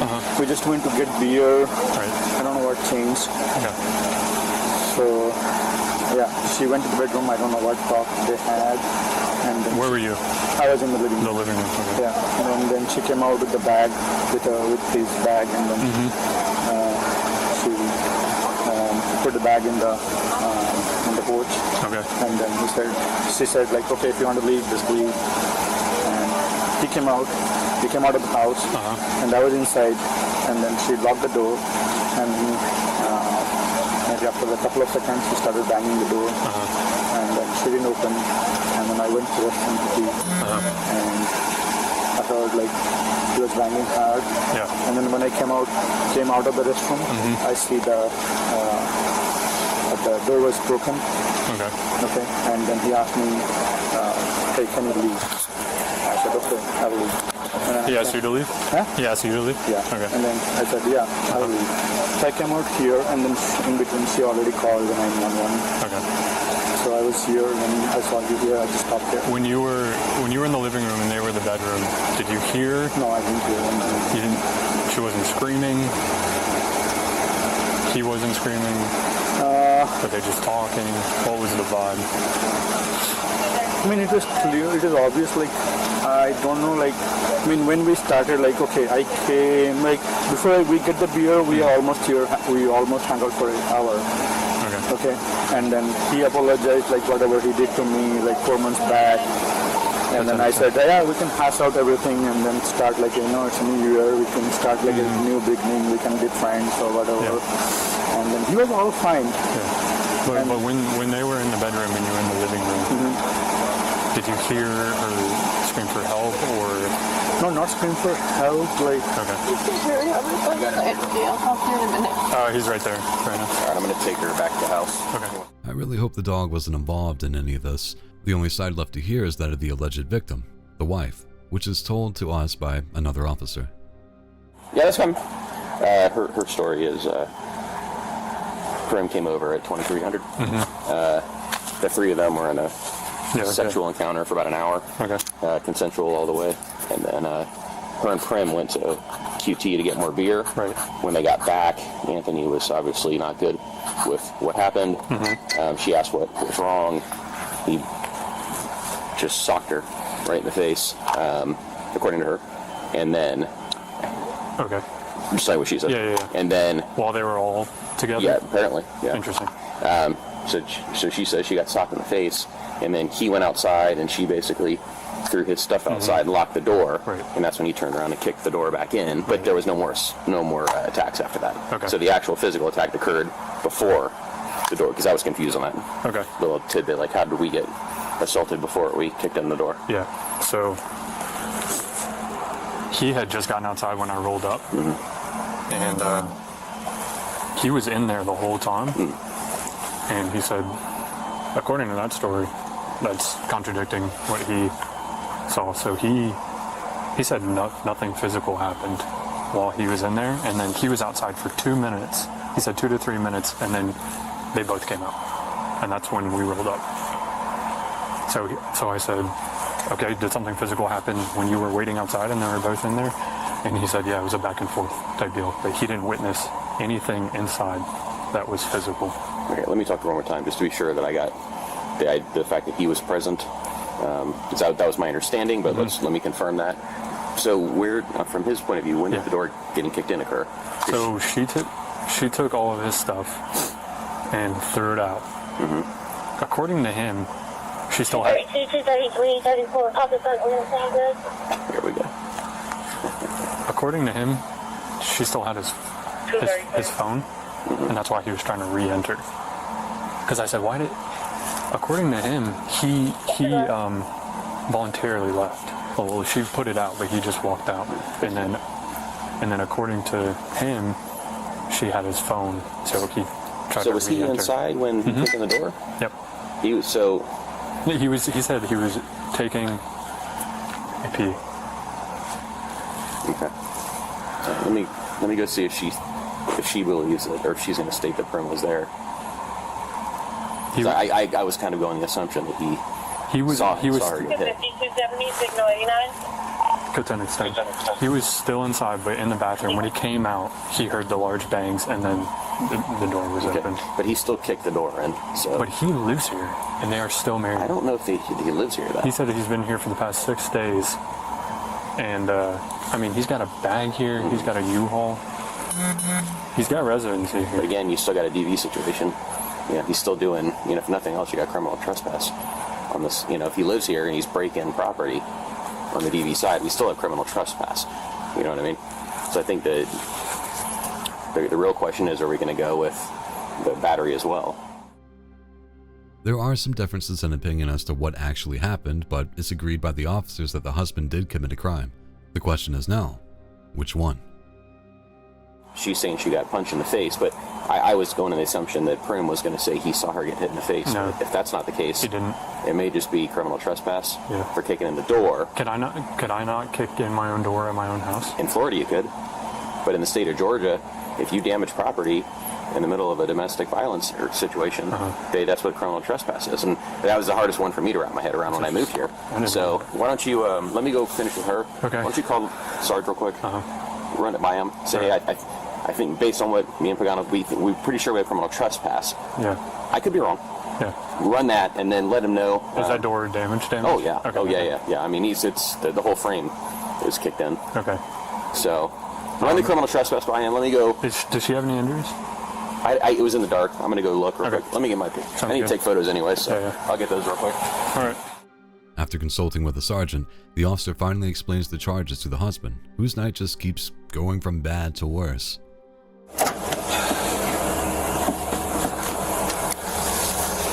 Tonight, you're going to be arrested for criminal trespass, okay? Potentially simple assault, but criminal trespass. Right now, I don't... It's conflicting statements with the battery, so I don't feel comfortable doing that right now. But since you knocked on the door, if you didn't knock on the door, if you didn't kick in the door... I knocked on the door. Let's I knocked on the door. I know, but it's... I don't have nowhere else to go. I know, man, but let's say me and my wife get in a argument or something, and I break, even though like it's my house, whatever, and I break the TV. I can't do that, right? It's criminal trespass. Yeah, so, I understand. I just... You get what I'm saying? If you can just let her know, I didn't mean to do anything. We've both been drinking. Yeah, I can smell it, man, but y'all... I just wanted to find somewhere to go. I just wanted my phone so I could call somewhere to go. I don't have no family here. I don't have no friends here. I don't have nobody. I know. All I wanted was my phone so I could find somewhere to go. I understand she didn't want me there. Mm-hmm. Yeah, I understand. I got jealous after the whole threesome. Oh, yeah, I mean, that's warranted. If she's your wife and there's another guy here, I understand that. She's my wife, sir, and I love her, and she knows that. So, she says that I hit her. I didn't even hit her, sir. I put my hands up, and if I hit her in accident, I apologize. But that wasn't my intention. I got you. Well, you guys... What's up? I did, yeah. Y'all need some distance, okay? Y'all need to figure it out. That's some good advice, and hopefully they did end up figuring things out, but I wouldn't count on it. The husband was booked for criminal trespass. It's unclear if he was charged with any additional crimes, but the humiliation of a threesome gone wrong for all the world to see is probably a suitable punishment in itself.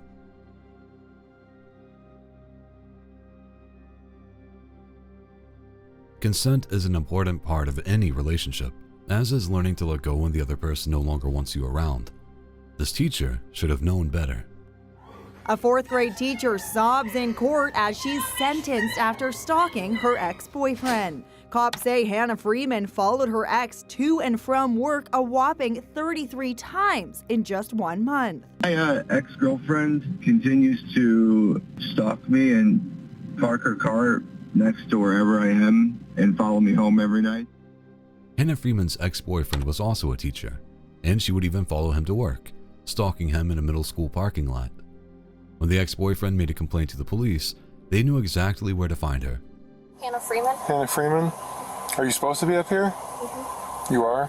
Were you in his vehicle earlier? Mm-hmm. Well, we went to get dinner together, but... Where'd you guys go get dinner at? King's. King's? King's, yeah. Raising Cane's? Which one? North Olmsted. North Olmsted? Okay. Well, we got a complaint from him that you were in his vehicle tonight and you're harassing him and stalking him. I mean, I don't know what to tell you. Okay. Did you take some items from him last night? Your phone in the car? I am. I'm putting it down. Step over here. Putting it down. Just gonna turn around, put your hands behind your back. You don't got anything on you? It's gonna stick, poke me, anything like that? No. Put your hands together like you're praying.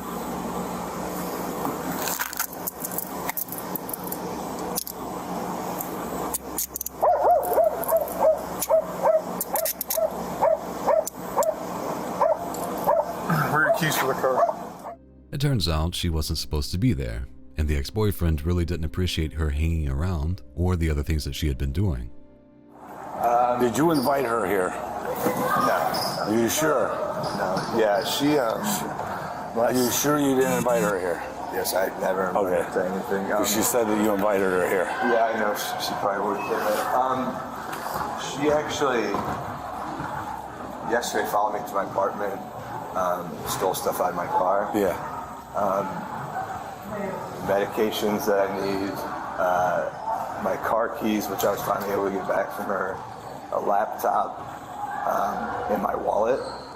And she has run up a bunch of charges on one of my credit cards now. Oh, she did? Yeah, and then she, because I did date her back in April we probably ended it. She kind of knew passwords to like my accounts and stuff. Where did she's been messing with my accounts? Where did she rack up the charges at? It was all from Amazon. Freeman pled guilty to criminal misconduct and appeared to show remorse for her behavior. I regret the incident. I definitely acted out of emotion, and I will take steps necessary to move on from this incident, and you will not see me back here again. She was sentenced to 18 months probation and mental health counseling, but wasn't too happy about having to spend her first week of probation in jail. We'll serve the first 7 days of this term of probation in our county jail. Leading to this outburst of raw emotion.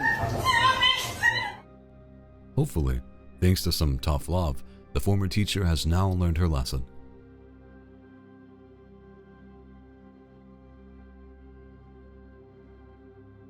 In 2025, officers in Volusia County, Florida, were alerted to a gross case of harassment involving a firefighter and her ex. You're a firefighter, right? Yeah. Okay. I didn't just come here for nothing, so be careful about lying to me, okay? Okay. Okay. I didn't just show up here. Just for full disclosure, I will tell you exactly what happened. Okay. On the 30th, your truck creeps by. It's all in video. I have video of it, so that's why I'm here. Your truck, very distinctive truck. You have the dog cages on the back. This particular day, you had a cover over the dog cages for whatever reason. I don't know what that was for. But you are seeing your truck seen passing by their house, going up the street a little bit, waiting until pretty much traffic is cleared. Then the truck turns around, comes back to the house. You're seen throwing tampons, a shit ton of tampons into their yard. While you're throwing tampons into the yard, another car pulls up behind the truck. Okay. Pretty much because your truck's blocking traffic. So then your truck scoots up. Okay. And this is on camera. It's crystal clear camera. No, you can tell me all about it. Right. Your truck scoots up. Right. Then I guess that car drives around. Then. What did that car do? What car? The second car. Nothing. It was just a car and just driving down the road. It was just unrelated. Oh, so it's not relevant? Not relevant. Okay. Other than it just came up behind your truck as the tampons are being thrown into the yard. Okay. After that, the truck scoots up. Okay. You get out of the truck, run back into the yard, throw some more tampons, and then leave. So I'm not asking if you did it. It's on crystal clear camera. Okay. So I'd be careful lying to me because I didn't just show up here. Okay. Okay. You heard that correctly. This woman was spotted throwing as many as 100 tampons onto her ex's yard. What's worse, the tampons appear to have been used. I'm sure you have questions, but so does the officer. So I guess I have a couple of questions. One is, my main question is, what was the point of that? And my other question is, obviously you weren't alone, so why are you throwing tampons into their yard? Okay. And who else was with you, and do they know the circumstances behind this? Those are my main two questions. Okay. I can tell you, obviously I wasn't alone. I was not the one throwing them in the yard. Obviously, those were the two people in the back. It was not me throwing them actively. One of those people are my aunt, who is not in this state. She lives in Ohio. The other person is actually my mother. It was actually my aunt's idea. I don't know why they came up with the idea. They were coming over here for dinner. I invited them over because I've had a rough couple Your aunt and your mom? Yes. Okay. So my mom actually was making dinner. I had them come over, so that's why they were coming over. They showed up with all the shit. I don't know where the idea came from. I don't know what the rhyme or reason was. That was just something they came up with. Well, I didn't see that one coming. Her own mother was involved in the bizarre plot, and apparently, she had a bigger hand in the plan than you might think. I know you obviously you weren't alone because you can't throw tampons and drive the truck No, at I the just same told time. you I wasn't alone. Okay. Those were the 2 other people with me. Yeah, but you also told me you didn't know they lived there, which is a lie, so. Well, my mom knew that they lived there. I did not know that they lived there. So whose house did you think you were going to? Well, once we started doing it, I mean, I knew whose house we were going to, but I did not know up until that point where he lived. Up until what point? Up until driving up there, because she had the address. I didn't know where to go. I guess that answers the who question, but why? What's the point of driving to your ex's house to throw tampons in the yard? I mean, how old are you? Again, I don't know the rhyme or reason behind the idea behind it. I'm not sure. I said it was stupid. Figured it was dumb. I don't know. I guess they thought it would just be stupid fun, I guess. I don't really know. So your mom and your aunt. I just went with it. Yes. And I can call my mom now and verify that. Where does your mom live? In Oviedo. And your aunt lives out of state? Yes. So your aunt was just here visiting and came up with the idea to go throw tampons. That is 100% the truth. You can believe me or not, but that is 100% the truth. Regardless of the truth, it's retarded. It's stupid. I agree. It's stupid. It's what happened, though. Which is why I said it was dumb and we shouldn't be doing it. But I just went with it. Why? I don't know. I don't know. I guess peer pressure. I don't know. I just peer went with pressure? it. I don't know. I'm trying to give you a reason. I'm trying to level with you. I don't know. At least she knows it was stupid. Now, the question is it criminal? So just to recap, when you left this house, your intentions to go over there and throw, were they used tampons? No. Why were they looked like they might have been used? Just they just put red paint on them or something? Or? They put red paint on them. I did not. Okay, so they weren't used because that's absolutely freaking disgusting. No. Okay, so they put red paint on the tampons to simulate as if they were used. Yes, sir. Okay, because there was a shit ton of them. They bought them. Well, that's something, I guess. So when you left this house, you put your aunt and your mom in the back of the truck. You drove up there, obviously knowing where you're going and what you're going to do. Get there, the tampons are thrown, and what? You just come back home? Yeah, we just came back home. What I can tell you though is I'm not the mastermind behind this. So with the verbiage of I, it's not correct. I mean, obviously there was someone else who made up the plan. Yes, I went with it, 100%. I did drive my truck. Yes, I did. So the story I just regurgitated you is correct? The story is correct, but I am not the only one a part of it. How do you think that's relevant? Well, it's relevant because if you put the blame all on one person when there's multiple... I'm not. One of my questions was, I would like to know who's with you. That was one of my questions. Yeah. Okay. So I'm not putting the blame all on you because... And my mother. Right. So Which sounds crazy, but... Extremely crazy. So if I tell you me and a friend of mine is going to go rob a bank and you come along robbing the bank, is it relevant that you're not alone? Yeah. Really? I would think you would want to like include everybody in it. I do want to include everybody, but but is it relevant you're present at that bank robbery? That you're relevant, that you're present. Yeah. Yes, I absolutely. mean, you can't rob a bank and then go, well, it wasn't my idea. I'm not arguing with you. I wasn't the mastermind. It wasn't my idea. With you, sir. Well, you kind of are. You're kind of downplaying the fact that you weren't the mastermind and you weren't the only one there. No, I'm not trying to downplay it. I'm just trying to make sure we're on the same page with what happened. That's all I'm trying to do. It seems to me like she's trying to throw her mom and aunt under the bus. But this officer isn't about to let her escape taking responsibility, and he's about to give her some hard truths. Right, the story I just regurgitated you is correct. Yes. Okay. Yeah, whether you're the mastermind or not is completely irrelevant. You partook in this nonsense. This is nonsense. It is nonsense. Okay. And you are a firefighter. Yes, sir. Behavior like this is going to get you thrown in jail. You're going to be on news because you're a firefighter. It's going to cost you your career. I've been doing this 14 years. I've never even seen no stupid shit like that.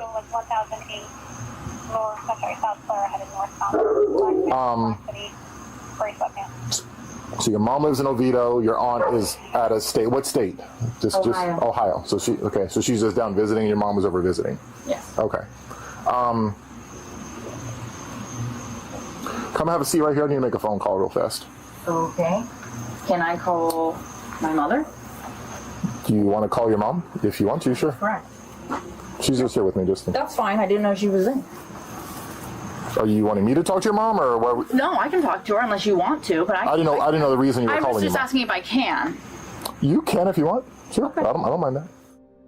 As the woman calls her mom, the officer waits for word from his sergeants to decide whether or not the tampon terrorist should go to jail. Nothing so far. My mom's just asking what. My mind's made up. I think you should go to jail. Okay. The sergeants are discussing what should happen to you, and I'm going to follow their direction. But if it was up to me, you'd already be in the back of that car going to jail. I'm aware I didn't do anything, but I'm the one right here, so just so you know. I find it amazing you still think you didn't do anything. Someone's having a bad day, so. I'm not having a bad day. I'm trying to be kind, but I did explain the story. I admitted it. I explained that I did not throw anything. I explained whose idea it was and what happened, and you guys sprayed them and the whole thing. But you're in a different county. If you would like, she'd ask if she could speak to you. Is that okay or no? Actually, probably not, because the fact that you're still saying here you didn't do anything and I'm having a bad day is ridiculous. You need to grow up.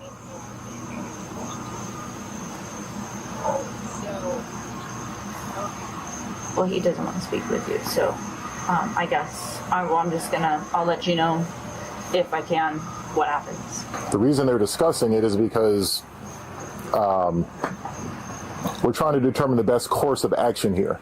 I understand. There's nothing wrong with us taking you to jail. I understand. We're trying to determine the best course of action here. I completely understand that. I completely understand you're just doing your job. Yeah, trust me, I'm having a great day. I'm not having a bad day. Quarrels with that. When I say I didn't do anything, I do mean in the aspect of physically throwing said tampons, fake tampons, whatever you want to call them.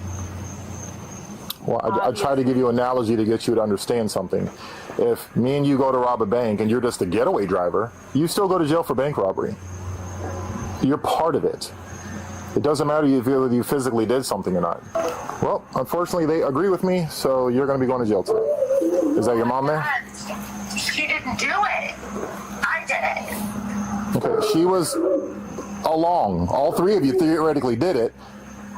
Again, it's fortunate you're not here or you'd be facing the same charge. Are you serious? There's 2 dogs in there though. Yeah, that's fine. Yeah, if you commit a crime against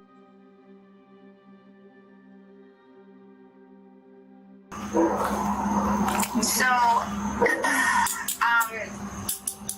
wow. yeah, you got what you guys do. You're stalking. It's a crime. Well, that wasn't the intent. It was supposed to be a joke. But I hear you. Yeah, you don't.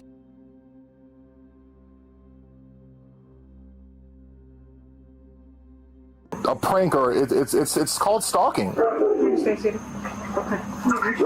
I actually had no idea. Because that was just not the intent. It was my sister. They'll bark at you, but they're not going to do nothing. I'm sorry, I can't hear you. What were you saying? If I stand up and I can help you, I'm not going to. What were you saying, ma'am? I couldn't hear you. Oh, that's okay. Apologies. I said it was just, we weren't, I don't think we understood that a joke. That was honestly the intent. Well, it's not a joke. I mean, you're throwing tampons. They're not real, right? I mean, do we know that? How does that matter? Having a criminal record and potentially losing your job for throwing tampons on your ex's lawn is crazy. Only in Florida.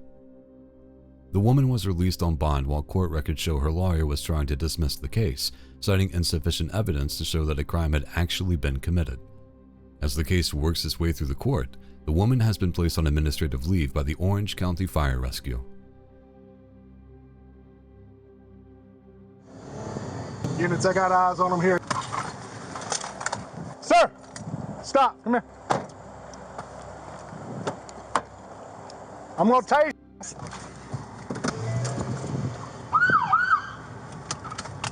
Stop walking now.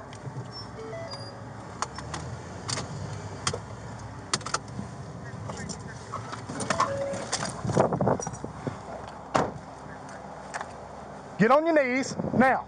Get on your knees. What am I doing, officer? Get on your knees! Absolutely. What am I doing? Hands behind your back. What am I doing? I'm 10-4. This isn't discussion time. Hands behind your back. What am I doing? You have two choices. No, officer, I'm down with you. What am I doing? We'll explain everything in a minute. What is going on? I'm just walking home, officer. What is going on? All right, stand up. If, like this man, you're wondering what's going on here, he is not just walking home. He's being a toxic ex-boyfriend who won't leave his ex-girlfriend alone. This isn't the first time he's camped outside her house either, but his actions are becoming more erratic and more dangerous. What's going on? Hold on. Absolutely. What's your name? Tommy. What's your birthday? 02. How old are you? 21. All right. What's going on right now? 21. Set your name and your birthday. You mind explaining to me what's going on? Once it's time for that. Where are you coming from, Miss? By the Piggly Wiggly. You live in here? Yes, sir. I live actually right there where that car is. Okay. Do you live there or somebody else live there? Where that guy is walking out, I live right next door to him. Okay. So what's this about a busted window? What busted window? The busted window that caused the cuts on your hand. It's caused you to bleed all over your pants. Which I'll guarantee blood's on that window. So no use of denying it. Just blood evidence is blood evidence. No, I was walking back from here. I didn't break open any window. Appears to have multiple witnesses to see you do it too. That's cool. Because the guy up there in the truck was pointing you out. These people pointed you out. That's cool. Who are you to these people in this house? The people right there, they're my friends. Apparently you were banging on the door trying to get in. They wouldn't let you in? No. I'll tell you what, hold on. You have the right to remain silent. Anything you say can be used against you in a court of law. Do you understand each of these rights, Mr.? Yes, sir. All right, having these rights in mind, do you wish to talk to me now? Am I under arrest? Nope, you're detained at this point. What's going on right now? Okay. Because so you do want to talk? I was trying to go back to my girlfriend's house. Central, stand by. Which her house is. So you do want to talk to me? Yes, sir. Okay, cool. Yes, sir. My girlfriend's house. Who's your girlfriend? Natasha. Okay, so that lady right there? No, that's Faith. Okay. She's my neighbor. All right, so you were trying to go to her house, that house right there. What happened? You guys turned on your blue lights, and I just assumed what happened? You banged on the door and they didn't let you in? No, sir. No? So they're all lying? Sir, is your girlfriend a liar? Sir, I was walking back from here. Oh, look, the way I see you helping yourself is to be honest. Yes, sir. All right. Place your bets now. Do you think Thomas is going to be honest? I wouldn't hold your breath. My daddy told me it's not the mistakes a man makes, but how he owns up those mistakes. You understand that? Absolutely. I'm down with that. All right, fair. Right now, I believe you've made a mistake. That doesn't make you a bad person. No, not But your decisions from this point forward determines your character. Do you understand that? Did I make a bad mistake? That's what I'm asking you, because I'm going to go talk to them and all those witnesses. Please go talk to the witnesses. I was just walking home. Let's get mad. Let's look at his finger. 21. He's got a cut to his finger, probably from the glass. Go ahead and have the ambulance come take a look at it. Well, I actually didn't hurt my finger with the glass. I was walking through the woods. Actually, right over there, you can check it. I actually cut my finger on and start throwing. What? But he's going to have to check him out, and I hope that they tell the truth, and I'll be on my way. If you still think there's a chance he's telling the truth, that illusion is about to be shattered when the officer talks to the witnesses. All right, what's going on? Okay, so he's not supposed to be here whatsoever. All right, why's that? So it was like a month and a half, 2 months ago. There was a big issue. He did the same thing. He's an alcoholic. Did he get arrested? Yeah, he got arrested. He has supposedly he has a bond condition. Like he can't be 150 feet away from her, like close where he can't be here. 2221 Central. Will you check bond conditions on Mr.? Now here I am. I'm going to the store because I just got surgery. I have testicular cancer. I just got both of my testicles removed. Paperwork I've Sorry about that. Yeah, so I'm on edge right now. Fair. So I'm going. Me and him have a problem. Yep. Because of this. This happened before my first surgery. I just had my second surgery. Here we are again. Fair enough. So I'm walking out. I'm going. I'm like, I see him walking. Oh, that's weird. I said that Faith calls her. She's like, hey. Faith is girl? Faith's my girl. Oh, okay. Right. Natasha is the neighbor who lives next door. And then so we come back and she's calling us, crying. He's trying to break in my house, this and that. And I hear, and she has to run down her stairs, run in my house, in my back door, because she's so scared of him. She's breaking in her window again. Where is she at now? She's inside with my girlfriend. Okay. All right. Cool. And she's terrified. And the only reason she. Officer Higgy, will you get his info? So the only reason she's scared is because he has like explicit pictures of her on his phone. So that's the only reason she's scared or whatever. Okay. But I'm sick of it. He's gotta go. I mean, like, you might see me walking out of the house because I was walking home. That's why I have all those beers right there. Those beers are for me walking home. I'm trying to walk home this Saturday night. Where do you live? The officer is pulling up to the house right now. The gentleman knocking on the door, that's where I live. It's not looking good for our drunken suspect, and it's about to get worse for him when the officer speaks to his ex. How'd he do? Mind if I come in? Yeah, come on in, officer. Ooh, did he come in the house? He apparently entered from the back when I ran out. Because he broke in the front, I ran out the back, and I ran into their house, and he came inside. And I'm so sorry, I'm really shaking up right now. No, you're fine. Temple. Did you not follow up with your, and I'm not judging you, I'm just not follow up with your TPO hearing? No, but there's blood on the walls. I don't know what's going on there. Okay. The bond, though, he has a bond condition that he is not allowed to be in, like, he step foot on this property or come anywhere near me. 7-3, there's supposed to be also a bond condition also. It's not, yeah, because I was told the TPO, I didn't have to go back and refile. There was the bond, so I thought I was protected with the bond. Moving forward, I was a DV detective for the last 5 years. So, difference is, bond condition will go away once the hearing, the case is done, and it only protects you, like, say, from your house. Okay. TPO protects you wherever you go, and it's nationwide. Does that make sense? See, I wasn't told that. I was told, well, I thought the bond would be fine, so, I understand, no problem. There's blood going up your rail. I haven't checked my room. I don't know why he went Right here, to my see? room. Whoa, you just touched blood. Oh my god! I didn't see it, I'm sorry. No, I ain't worried about that. Wait, was that a joke? I'm sorry. No, I'm worried about you just having blood on your hand. I hear that. I'm assuming he was trying to find you. He was trying to because he thought I was in my house today, and I was, but I ran out the back the minute he broke in the window and into their house, and I panicked so much I didn't lock my door. Right, so you talked to him through the door? I opened the door because I heard a knock on my, and like he was there, but like I could tell he was drinking. What did he say? Denied it, but then like it's him, and I could tell. I know when he drinks because like. No, I'm saying, what were y'all talking about? What was he saying to you? He just wanted to talk. Okay. And I said no because I don't feel safe right now. Yeah. And I closed the door, and then that's when he started, and I called her the minute that happened. Let's look in there and see if there's. The officer surveys the destruction of the property, but it's clear that the damage Thomas has caused to the victim is not just physical, it's mental.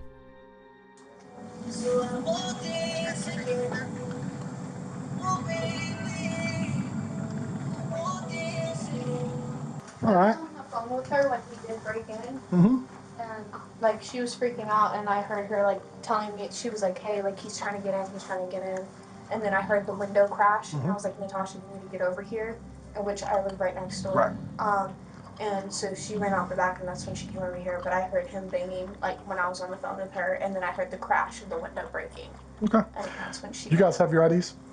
Mine's in my house. I can go. No, that's fine. I'll take your name. I got it.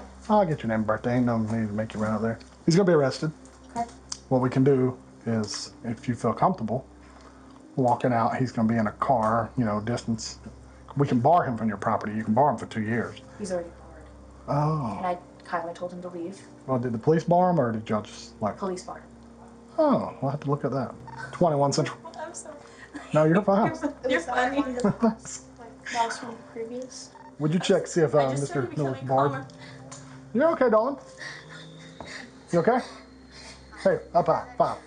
Calm down, high 5, calm. Deep breaths. Deep breaths. I just come in calmer.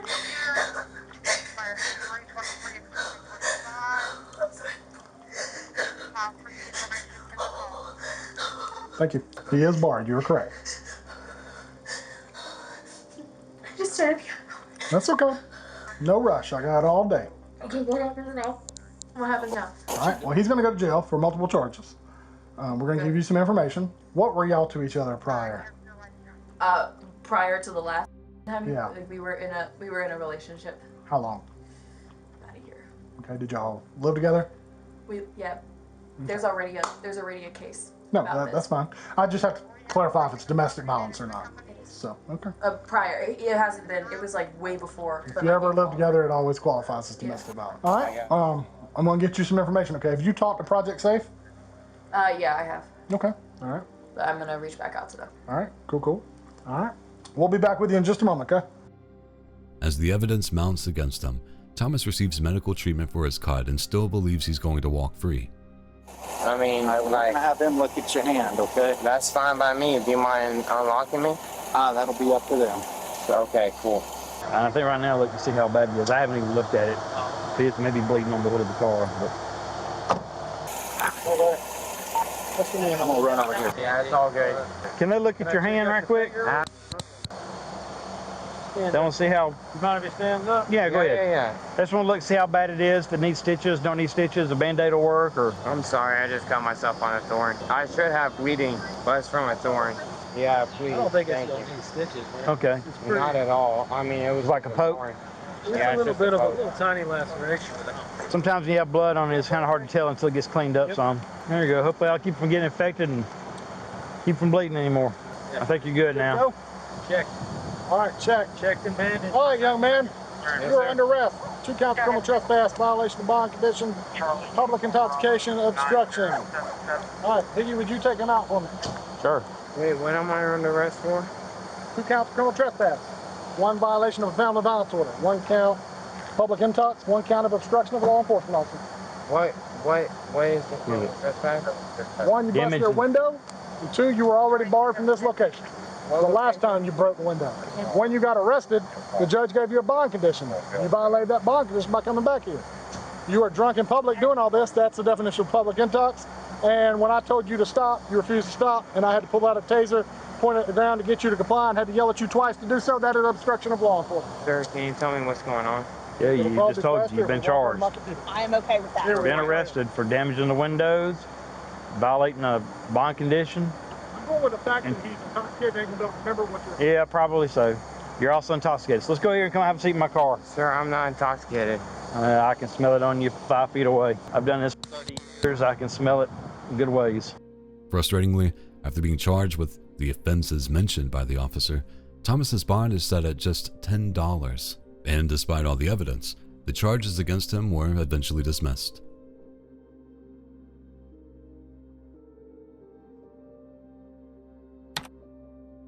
When a woman passed an alarmingly handwritten note to a customer at a gas station in Arizona, the customer alerted police, and they quickly swooped in to investigate a potentially deadly threat.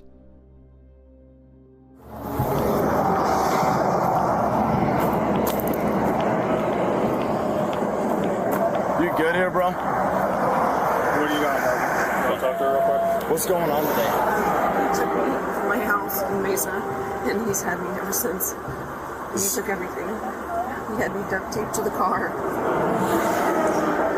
He had me victimized. Okay. Go home. Do you know this guy? I do. Who is he? He's my ex-boyfriend. He's your ex-boyfriend? Do you have a restraining order on? You do? I do. Do I don't you? have it on me. I don't have anything on me. The woman claims to have been through a traumatic experience, having allegedly been kidnapped and duct taped by her ex-boyfriend. She identifies him to the officers as 41-year-old Jacob Wilhoit. The woman had already taken out a restraining order against him, but that didn't stop Wilhoit from taking her hostage. He's currently set in the patrol car, but first, the officers get as much information as they can from the victim. He's not there for now. There's the gun is right behind me. Back here?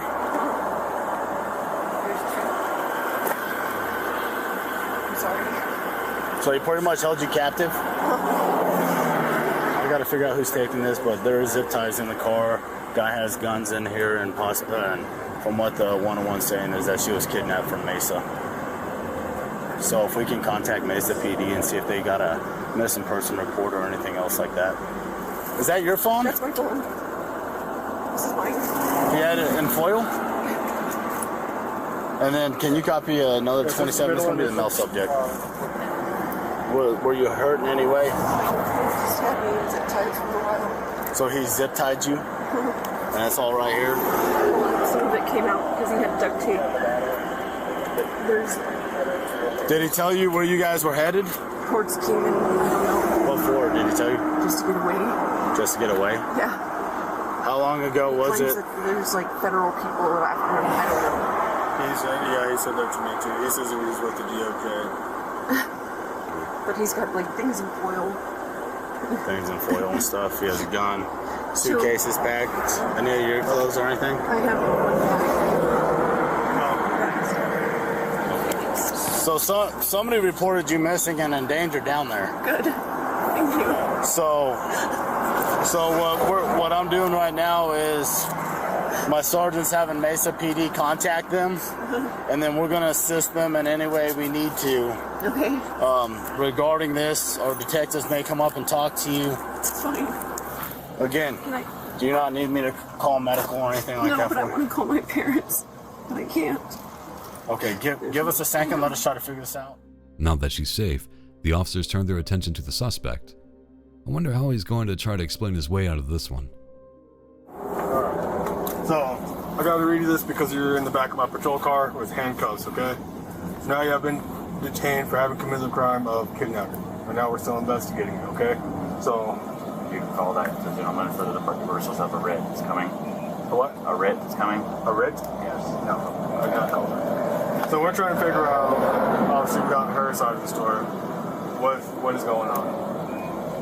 Well, she has been part of a trafficking ring for the last 10 years. Okay. We just saved 6 women. 6 of them were in Utah. We got out that were under her command. Okay. One of them just left. One of them left earlier, 2 weeks ago from California. Another one just left yesterday from California, and they've given over 1,000 documents. The Border Patrol is getting us a anonymity, whatever it's called. Because they're doing forensics right now up there, and that we're going to get us both anonymity, which will try to get to Vegas and get out of the country. Okay. Where are you guys going to go to outside the country? I don't know. They have the DOJ or whoever that's over there has a diplomatic immunities they're getting us. We collected all the information on her, and we finally got her to say, okay, let's go. But she's been traumatized back and forth. It's been terrible. So if you were able to call the gentleman who we're communicating with, he's working directly with the Department of Defense and 2 federal judges, one of which is here in the state. We didn't have time to make this verbal escape. How long have you been with this company? Or agency or whatever you're working for? How long have I been with them? Yeah. Are you working with somebody right now? Yeah, we're working at 3 different agencies. Who? What agencies? The DOJ. Okay. The feds. There's a federal judge who's working on it. And what the hell they're called? The Border Patrol, just the ones that actually are going to get us the writ the fastest. Do you have any qualifications and stuff to say that you're law enforcement or whatever? I'm not law enforcement. I'm helping them. We collected it all, so they're helping get us. They're getting us. So are you like an informant kind of thing? That's what they're getting us for tomorrow. Not an informant, but like I don't know. It's like an expert. I can't remember what the actual term is. Each agency has a different term, but essentially, the ones that are going to get to us the fastest are the.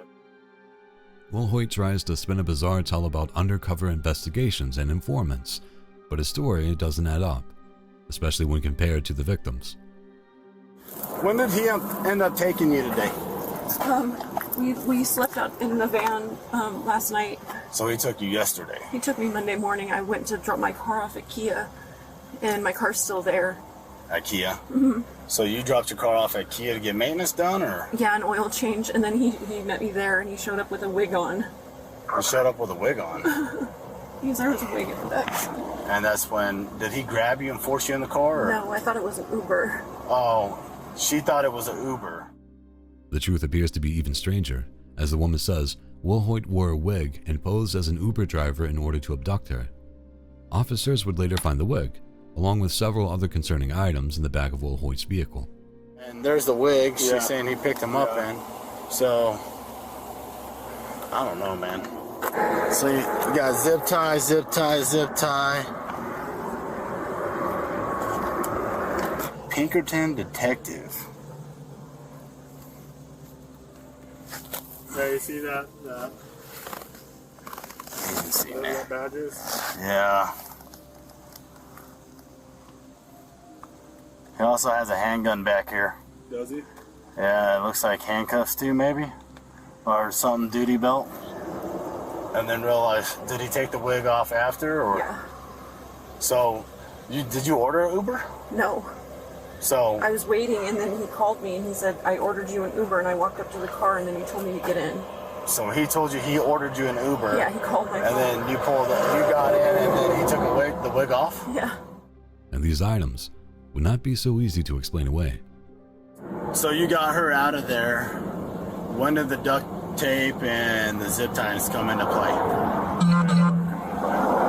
The duct tape and the zip ties. Duct tape and zip ties, there's all kinds of stuff in there, you know. I didn't know what we were going to get into. Okay. How come she was zip tied? She wasn't zip tied. She wasn't? No, there's no zip ties on her. So right here is where the duct tape was? Yeah. And where did he tape you to? To the back of the seat. To the back? To the seat, not the back seat, but the driver's or the passenger So seat. were your arms behind you or in front of you? They were in front of me. In front of you? Were they zip tied too? They were zip tied to my legs. He had my thighs and my legs zip tied, my arms. And then he zip tied my head to the seat. Okay. All right. Woolhoit claimed that they had been dating for the last 6 months and that they had figured out some discrepancies in the relationship. I don't think restraining orders and zip ties count as figuring it out. Maybe from his point of view, but certainly not hers. Hey, was she zip tied when you made the stop? No. No. So no, because at the gas station you said that she went in, right? You went into the gas station, yeah. So she. That's how she gave the postage. Hey Gabe, when you ran her, did she pop with the order of protection? I couldn't find that. I was going to ask you about that. That order. They couldn't find him to serve him with it.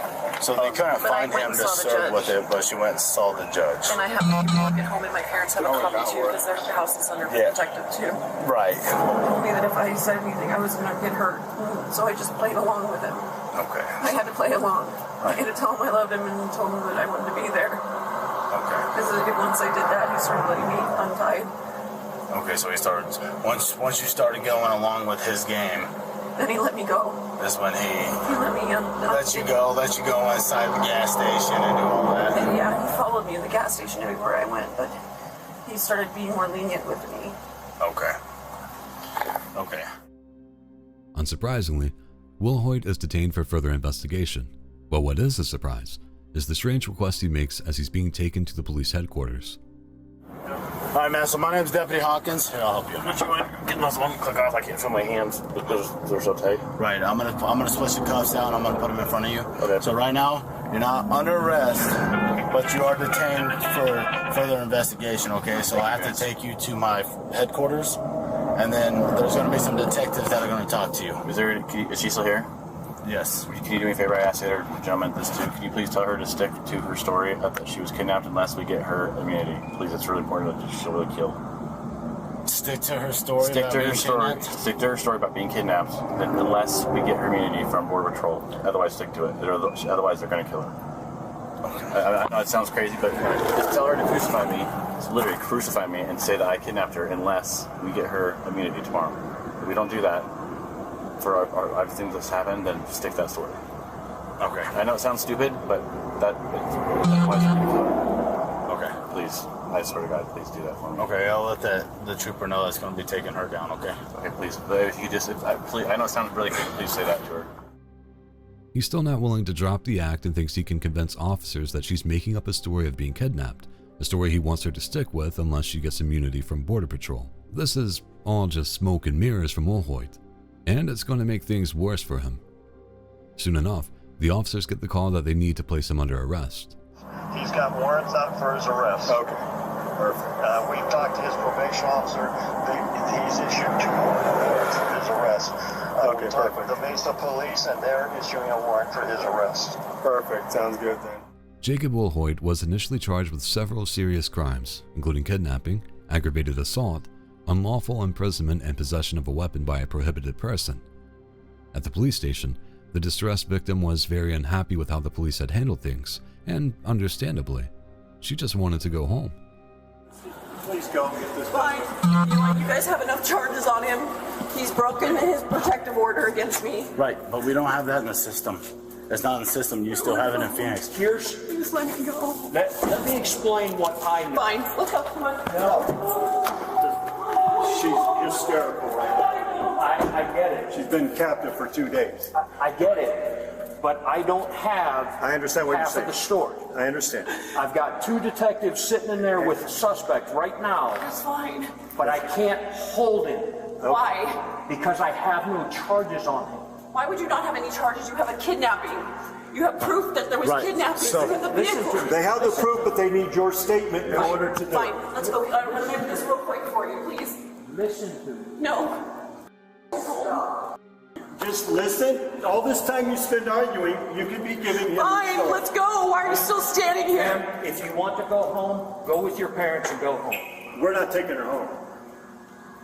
Well, until at she this makes her point, statement. you know, cooperate. I don't know. If you cooperate, and I understand that, but the sooner you get in there and give us your statement, you go home, then we can do our job. Okay? But if you're upset and you're not willing to talk to us, we can't force you to talk to us. But we don't. Well, I know. Let's go. Let's do this then. Hurry up. Hurry up. Let's go. Go ahead. Let's go. She's willing to talk. Sorry. We'll be here in the I just car. want to go home. Okay. Unbelievably, after accepting a plea deal, Wilhoit was later found guilty of the lesser offenses of misconduct involving weapons and tampering with a witness. He was sentenced to just 1 year behind bars but was immediately released on probation due to the time that he had already served. The only love in this case appears to have been shown by the court to the offender, which is just all types of wrong if you ask me.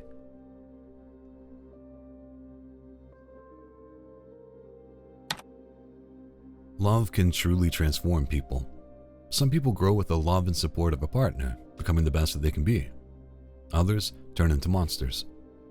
Welcome to Level 4.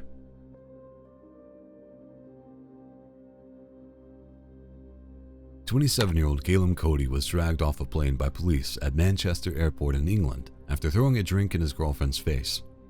That wasn't the only reason, though.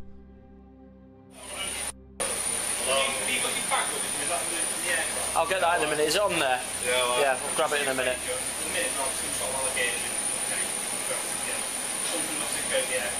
That's the kill? Yes.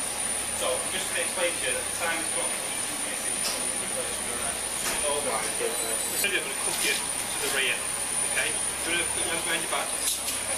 Oh man, Jesus Christ. That's to kill. What bag have you got on here now? My medication bag. Small bag? Well, I look like I could kill someone. Well, we do a lot of people. I'm missing my flight now.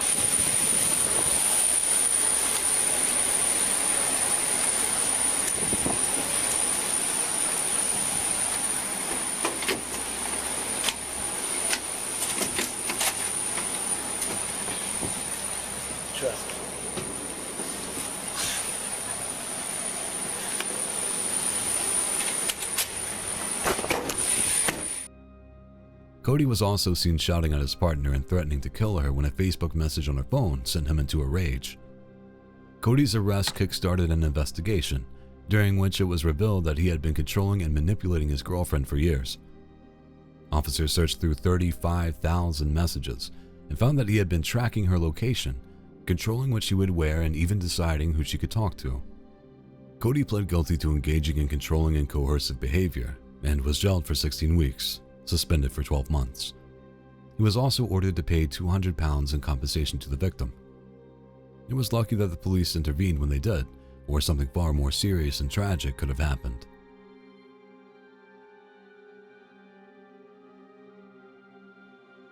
In 2021, in Nanjing, China, an angry ex-boyfriend went on a violent rampage born from a bitter breakup. At around 9:45, in one of the city's most crowded commercial districts, the 41-year-old man named G spotted his ex-girlfriend, Zhang, walking down the street. G slammed his car into Zhang, intentionally hitting her along with her friend and a passing pedestrian, but G didn't stop there. He got out, knife in hand, and stabbed Zhang's classmate.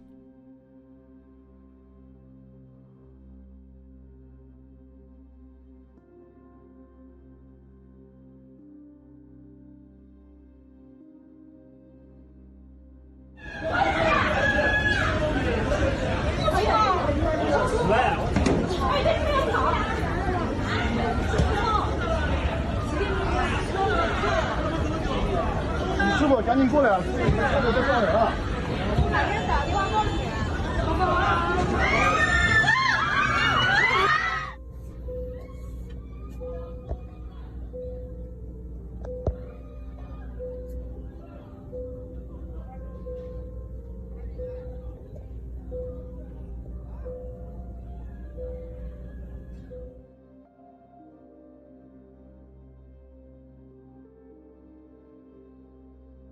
Then he slashed at his ex-wife, who was still trapped under the car. Still not done, G then climbed back behind the wheel and ran her over again. And again, in front of horrified onlookers. When another pedestrian stepped in to try to stop the carnage, G stabbed him too. As G fled the scene, he smashed into other vehicles, stole a different car, rammed cyclists, pedestrians, and cars in a high-speed frenzy through the city. He also stabbed another man who tried to block him. When he was finally cornered, G attempted to take his own life by cutting his own neck. Police moved in and arrested him before he was able to finish the job. 8 people were injured in total, but miraculously, no one survived.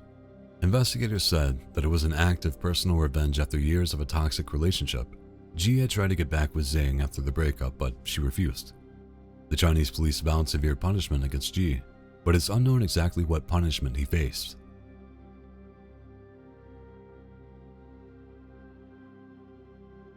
When a woman called the police to remove her schizophrenic ex-husband from her home, a routine extraction turned into a nightmare.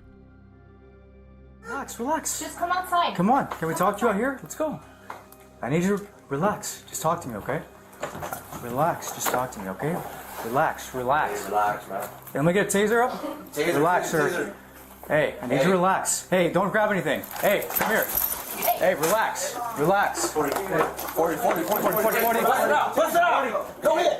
Hey, put the chair down. Put the chair down, or you're gonna get hit with the 40. It's gonna hurt, all right? You know what I'm gonna do. It's gonna hurt. Let me talk to you. I'm here to help you, okay? Sir. I'm here to leave. What, can you do me a favor? Can you put the chair down? I need to talk to you. Let me get my shoes. Well, I'll grab your shoes, but we just gotta go outside right now, okay? Mr. Smith. You're not in trouble. I'm here to talk to you. Let me get my You understand? Well, then let's go outside. But you gotta put down the chair, man. Do you understand that? You gotta put down the chair. Okay? Can you do that for me? Can you put down the chair, sir? Can you do that? Sir? Can you do that?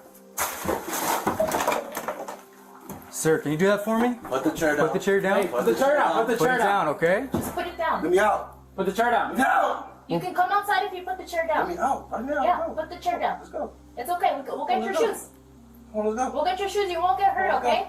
Just put the chair down. Okay, Mr. Smith? Can we talk? Can you and I talk about this? I'm talking. Okay. Can you sit on the chair? Just have Alhaji talk. Okay, Mr. Smith. I'm here with you, okay? We don't want to do all this. I don't want to hurt you. No. Okay? You seem, hey, look, you're calm with me right now, okay? I just want to talk to you outside. Can you do that for me? Can we just go outside? You don't know who I am. That's what I'm saying. I know. Well, yeah, I'll give you your shoes outside, man, okay? Let me get them right here. Well, you can, I'll bring them to you, okay? They like this electricity. Not even. All right? Okay, I get that, Mr. Smith. Can you do that for me, though? Can we go outside? Can we talk outside, please? Let's go. Okay. Well, I need you to come with me, though. Okay? Just walk towards me, okay? All right, Mr. Smith? All right, you're doing great, okay? I appreciate you. Let me get my shoes. All right, well, come on, but you gotta walk with me. You are the threat right now. No, well, hey, that chair, man. That chair can hurt people. I don't want to get hurt. That's the threat. And I don't want you to get hurt, okay? But right now, you and I are just having a conversation, okay? I'm being real with you, okay?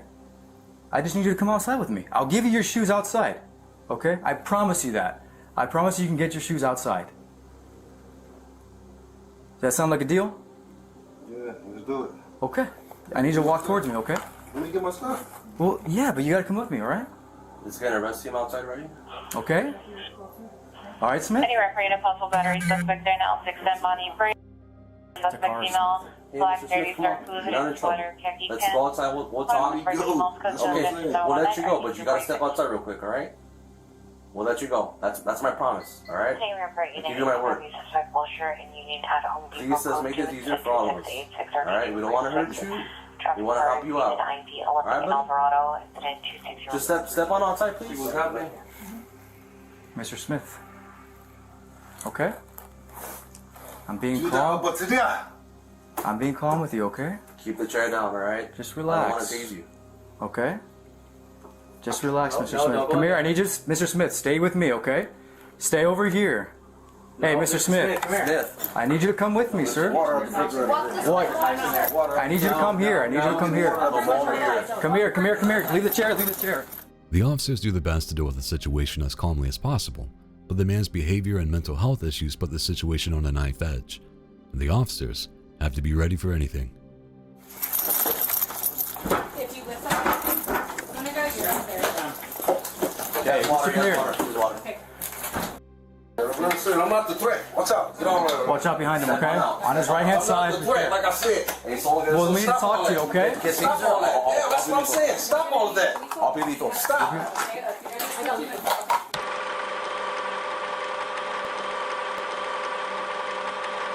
What's the listen? Because you're coming, you gotta talk outside, okay? We gotta talk outside. Yes, we do, Man, sir, I'm not, okay? You're not Officer Franking me, or none of that. Well, Mr. Smith, come on. I've been talking with you this whole time, okay? And so leave me alone then. Okay, but I gotta talk to you outside. After a 10-minute standoff trying to get Mr. Smith to put his shoes on and go outside, negotiations stall. Mr. Smith heads back to the kitchen, and what he does next will force the officers to take extreme actions. Hey, knife. Hey, I will tase you. Put the knife down or I tase you, understand? Put it down. You put it down. Do you understand that? You already tased me. I did not tase you. You didn't tase me in there? Look at this. You need to come. Look, you need to come with me or I will tase you if you pick up that knife. Do you understand? On Camellia. He has a knife. Hit him with a missile. Hit him with a missile. Mr. Smith. All of them touch on him. All right, I'm being honest with you, okay? I've been trying to talk to you this entire time. All of them touch on him. Okay? All of them touch on him. Hey, can you? Yeah, no, I see that. I can't. We'll be here all day. He put a bike in front of me. That's why there's two bikes. We're going to be here all day. You hear me? We're going to be here all day. Okay. All day. We're going to be right here. Because we have no reason to be here. Hey, you have to come out now and cooperate with us, okay? You need to come out now. Stop playing childish games. That's what I'm telling you. Be an adult. That's what I'm telling you. Like your mama Marco Domino telling you right now. Okay, you gotta step outside now. Like Miss Grady telling you right now to get up out of here. Miss Kelly telling you right now. Miss Kiki telling you right now to get up out of here. Mr. Smith, what do you need right now? Miss Curtis, Miss Kelly, Miss Carcolini telling you to get up out of here right now. Mr. Lightning. Okay, hey Joe, I'm gonna try to hand it to you, okay? Mr. Lightning. Hey, relax. Get off the bike. Taser. Hold on. Get away! No, you don't have the knife! No, drop it now! Drop it!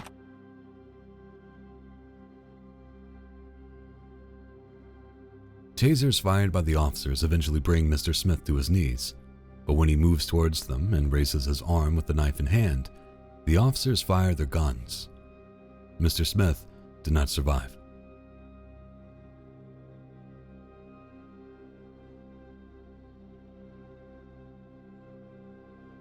This next clip starts off eerily similar, an ex-husband violating his ex-wife's restraining order, and it's up to the cops to get him out of the house. What's up, police? What's going on, man? Hey, let me talk to you real quick, dude. You're not under arrest. That's the thing. Let me talk to you about the situation. That way, in the future, you don't get arrested, all right? Come on. Listen, you're not under arrest, dude. Listen, come on. Hey, come on. Listen, dude, I'm not. Listen, dude. Listen, I'm going to talk to you right now, okay? I'm not going to handcuff you. Just stand over here so I can talk to you. Listen, dude. It's that either you come over here and talk to you, I'm going to go and grab you and bring you outside. Dude, really? I'm telling you right now. Come here so I can talk to you about the situation, and then we're done. And then we're done. No, over here, away from the door. Away from the door. Go over here. No. Listen to me, man. I'm not gonna tell you again. Okay. If I go and grab you, you're not gonna grab me, dude. I'm here. Just stand right there. I'm here to see you. All right, I'm done talking. I'm done now. Please. What are you grabbing? Please. I'm not grabbing. Please, man. Hey, put your hands up right now. They're not gonna arrest you. They're just gonna freaking. They just wanted to talk to you. As the officers move in on the ex-husband, one officer grabs his arm and a struggle ensues. This time, though, there's an unexpected twist. Don't do it. Hey, don't do it, dude. You're gonna. You're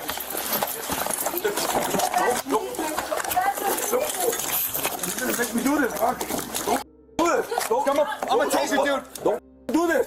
Don't.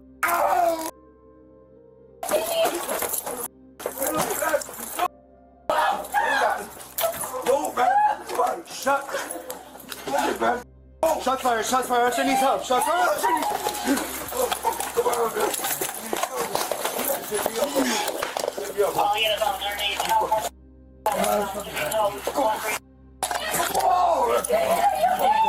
You set me up. Get out of the house right now! You set me up, dude. You got the house up, huh?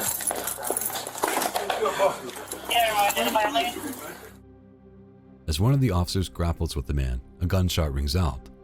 It didn't come from the police.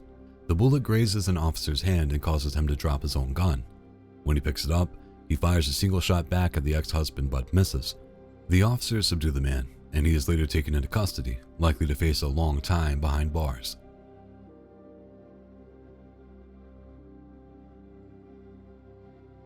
Some people feel so trapped in their relationship that they feel the only way out is to stop living. In a landmark case in Scotland in 2023, a man was convicted for killing his wife after she jumped from a road bridge and was struck by cars. The husband didn't physically push her, but he had pushed her to the edge mentally. Investigators found that he had tormented and hurt her for years leading up to her decision to jump. I'm so happy that he's been convicted of this crime and that, he's been held accountable. We would have loved a longer sentence, of course, but happy with the outcome and justice for the family. So the sentence is therefore an extended sentence of 11 years, 8 years imprisonment and 3 years on licence. It is backdated to the 2nd of March 2026 when you were first remanded in custody. If you feel trapped in a relationship, seek help. There are always people who can show you a brighter path and help you escape. Don't suffer in silence.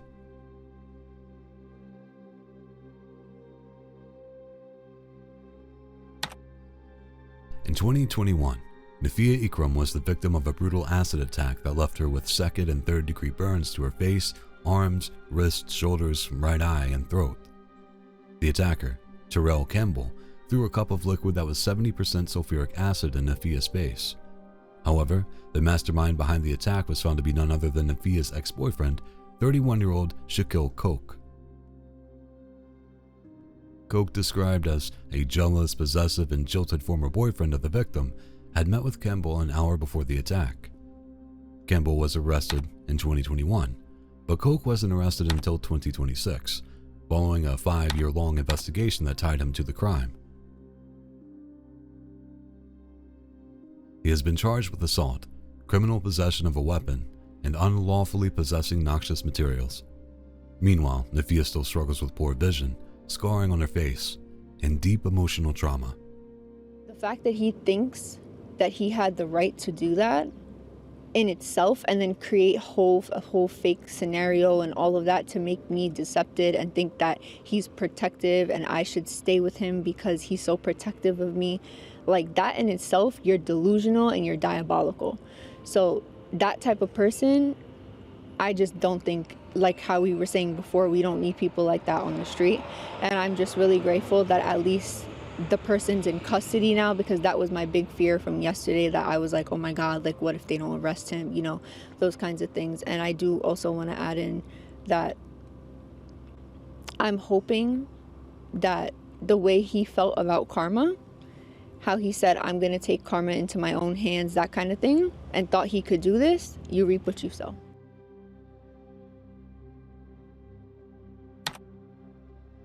Chad Reed was a 54-year-old father in the middle of a bitter child custody dispute with his ex-wife, Christina Reed.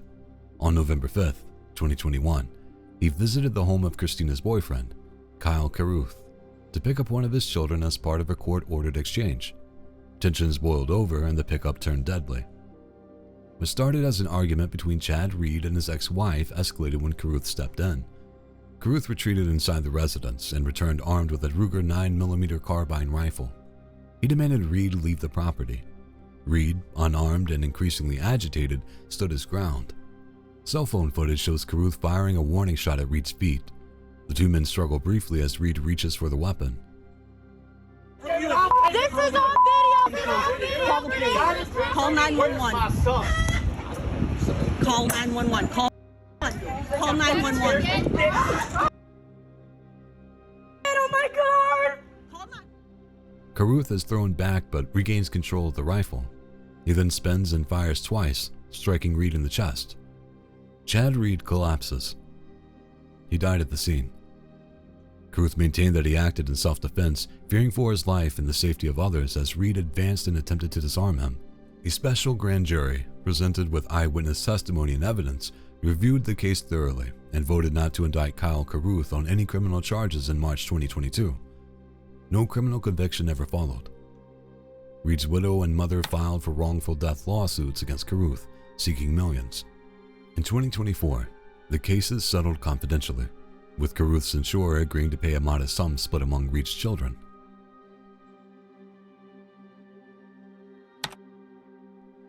Sometimes you can appreciate what made a person flip out or do something uncharacteristic. Maybe they're blinded by love, or it's a moment of madness. Other times, you can't understand a person at all. This is the fifth and final level, the Inhuman.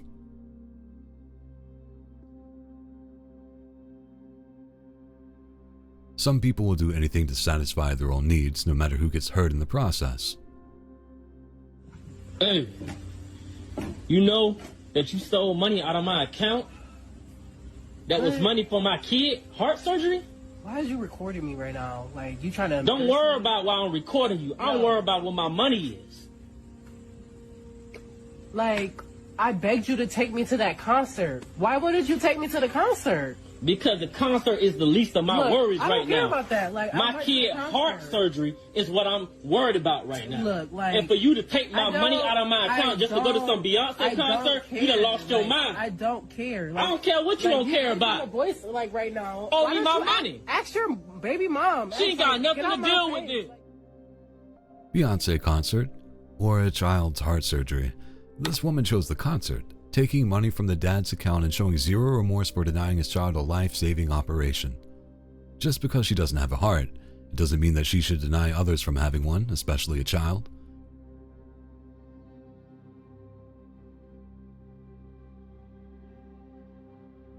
Without context, this video may just seem like the ramblings of a woman complaining about a spot in the garden that makes her feel itchy.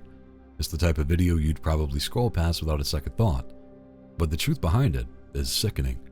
The patch of grass shown is where 50-year-old Maureen Rickards buried her husband after stabbing him to death at her home in Canterbury, England.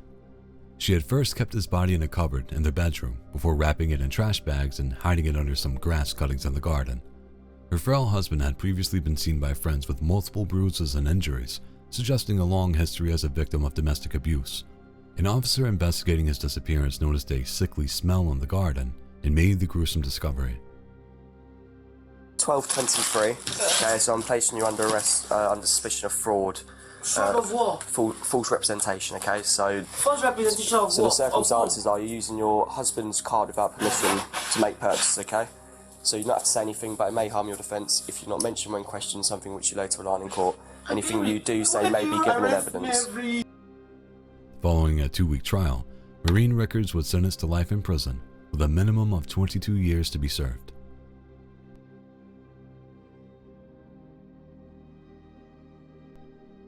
In the quiet suburbs of Henderson, Nevada, a toxic relationship unraveled into one of the most grotesque crimes in recent memory. Devin Michaels, a former adult film actress and a mother of 2 young daughters, had an on-again, off-again relationship with Jonathan Willett, the father of the girls. Michaels had also married Willett's adult son from a previous relationship, resulting in a strange love triangle. In the early morning hours of August 7th, 2023, Jonathan Willett was brutally bludgeoned to death. His body was decapitated, and the head was never recovered. Chemicals had also been poured over his remains in an apparent attempt to destroy evidence. Devin Michaels was arrested days later. At a trial, prosecutors presented a chilling timeline supported by digital forensics, phone data, and, crucially, surveillance and CCTV footage. Gas station video captured the pair together at around 10 p.m. the night before the murder. Jurors also saw footage placing Michael's Nissan Armada and Willett's white Chevy truck near the scene, as well as neighborhood cameras which tracked Michael's SUV leaving the residence at around 2 o'clock in the morning. Willett's bloodied cell phone was later found near Michael's SUV, too. A judge sentenced her to 28 years to life in prison. 20 years to life for the murder, plus a consecutive enhancement for the deadly weapon. This meant that tragically, the children were left without either parent.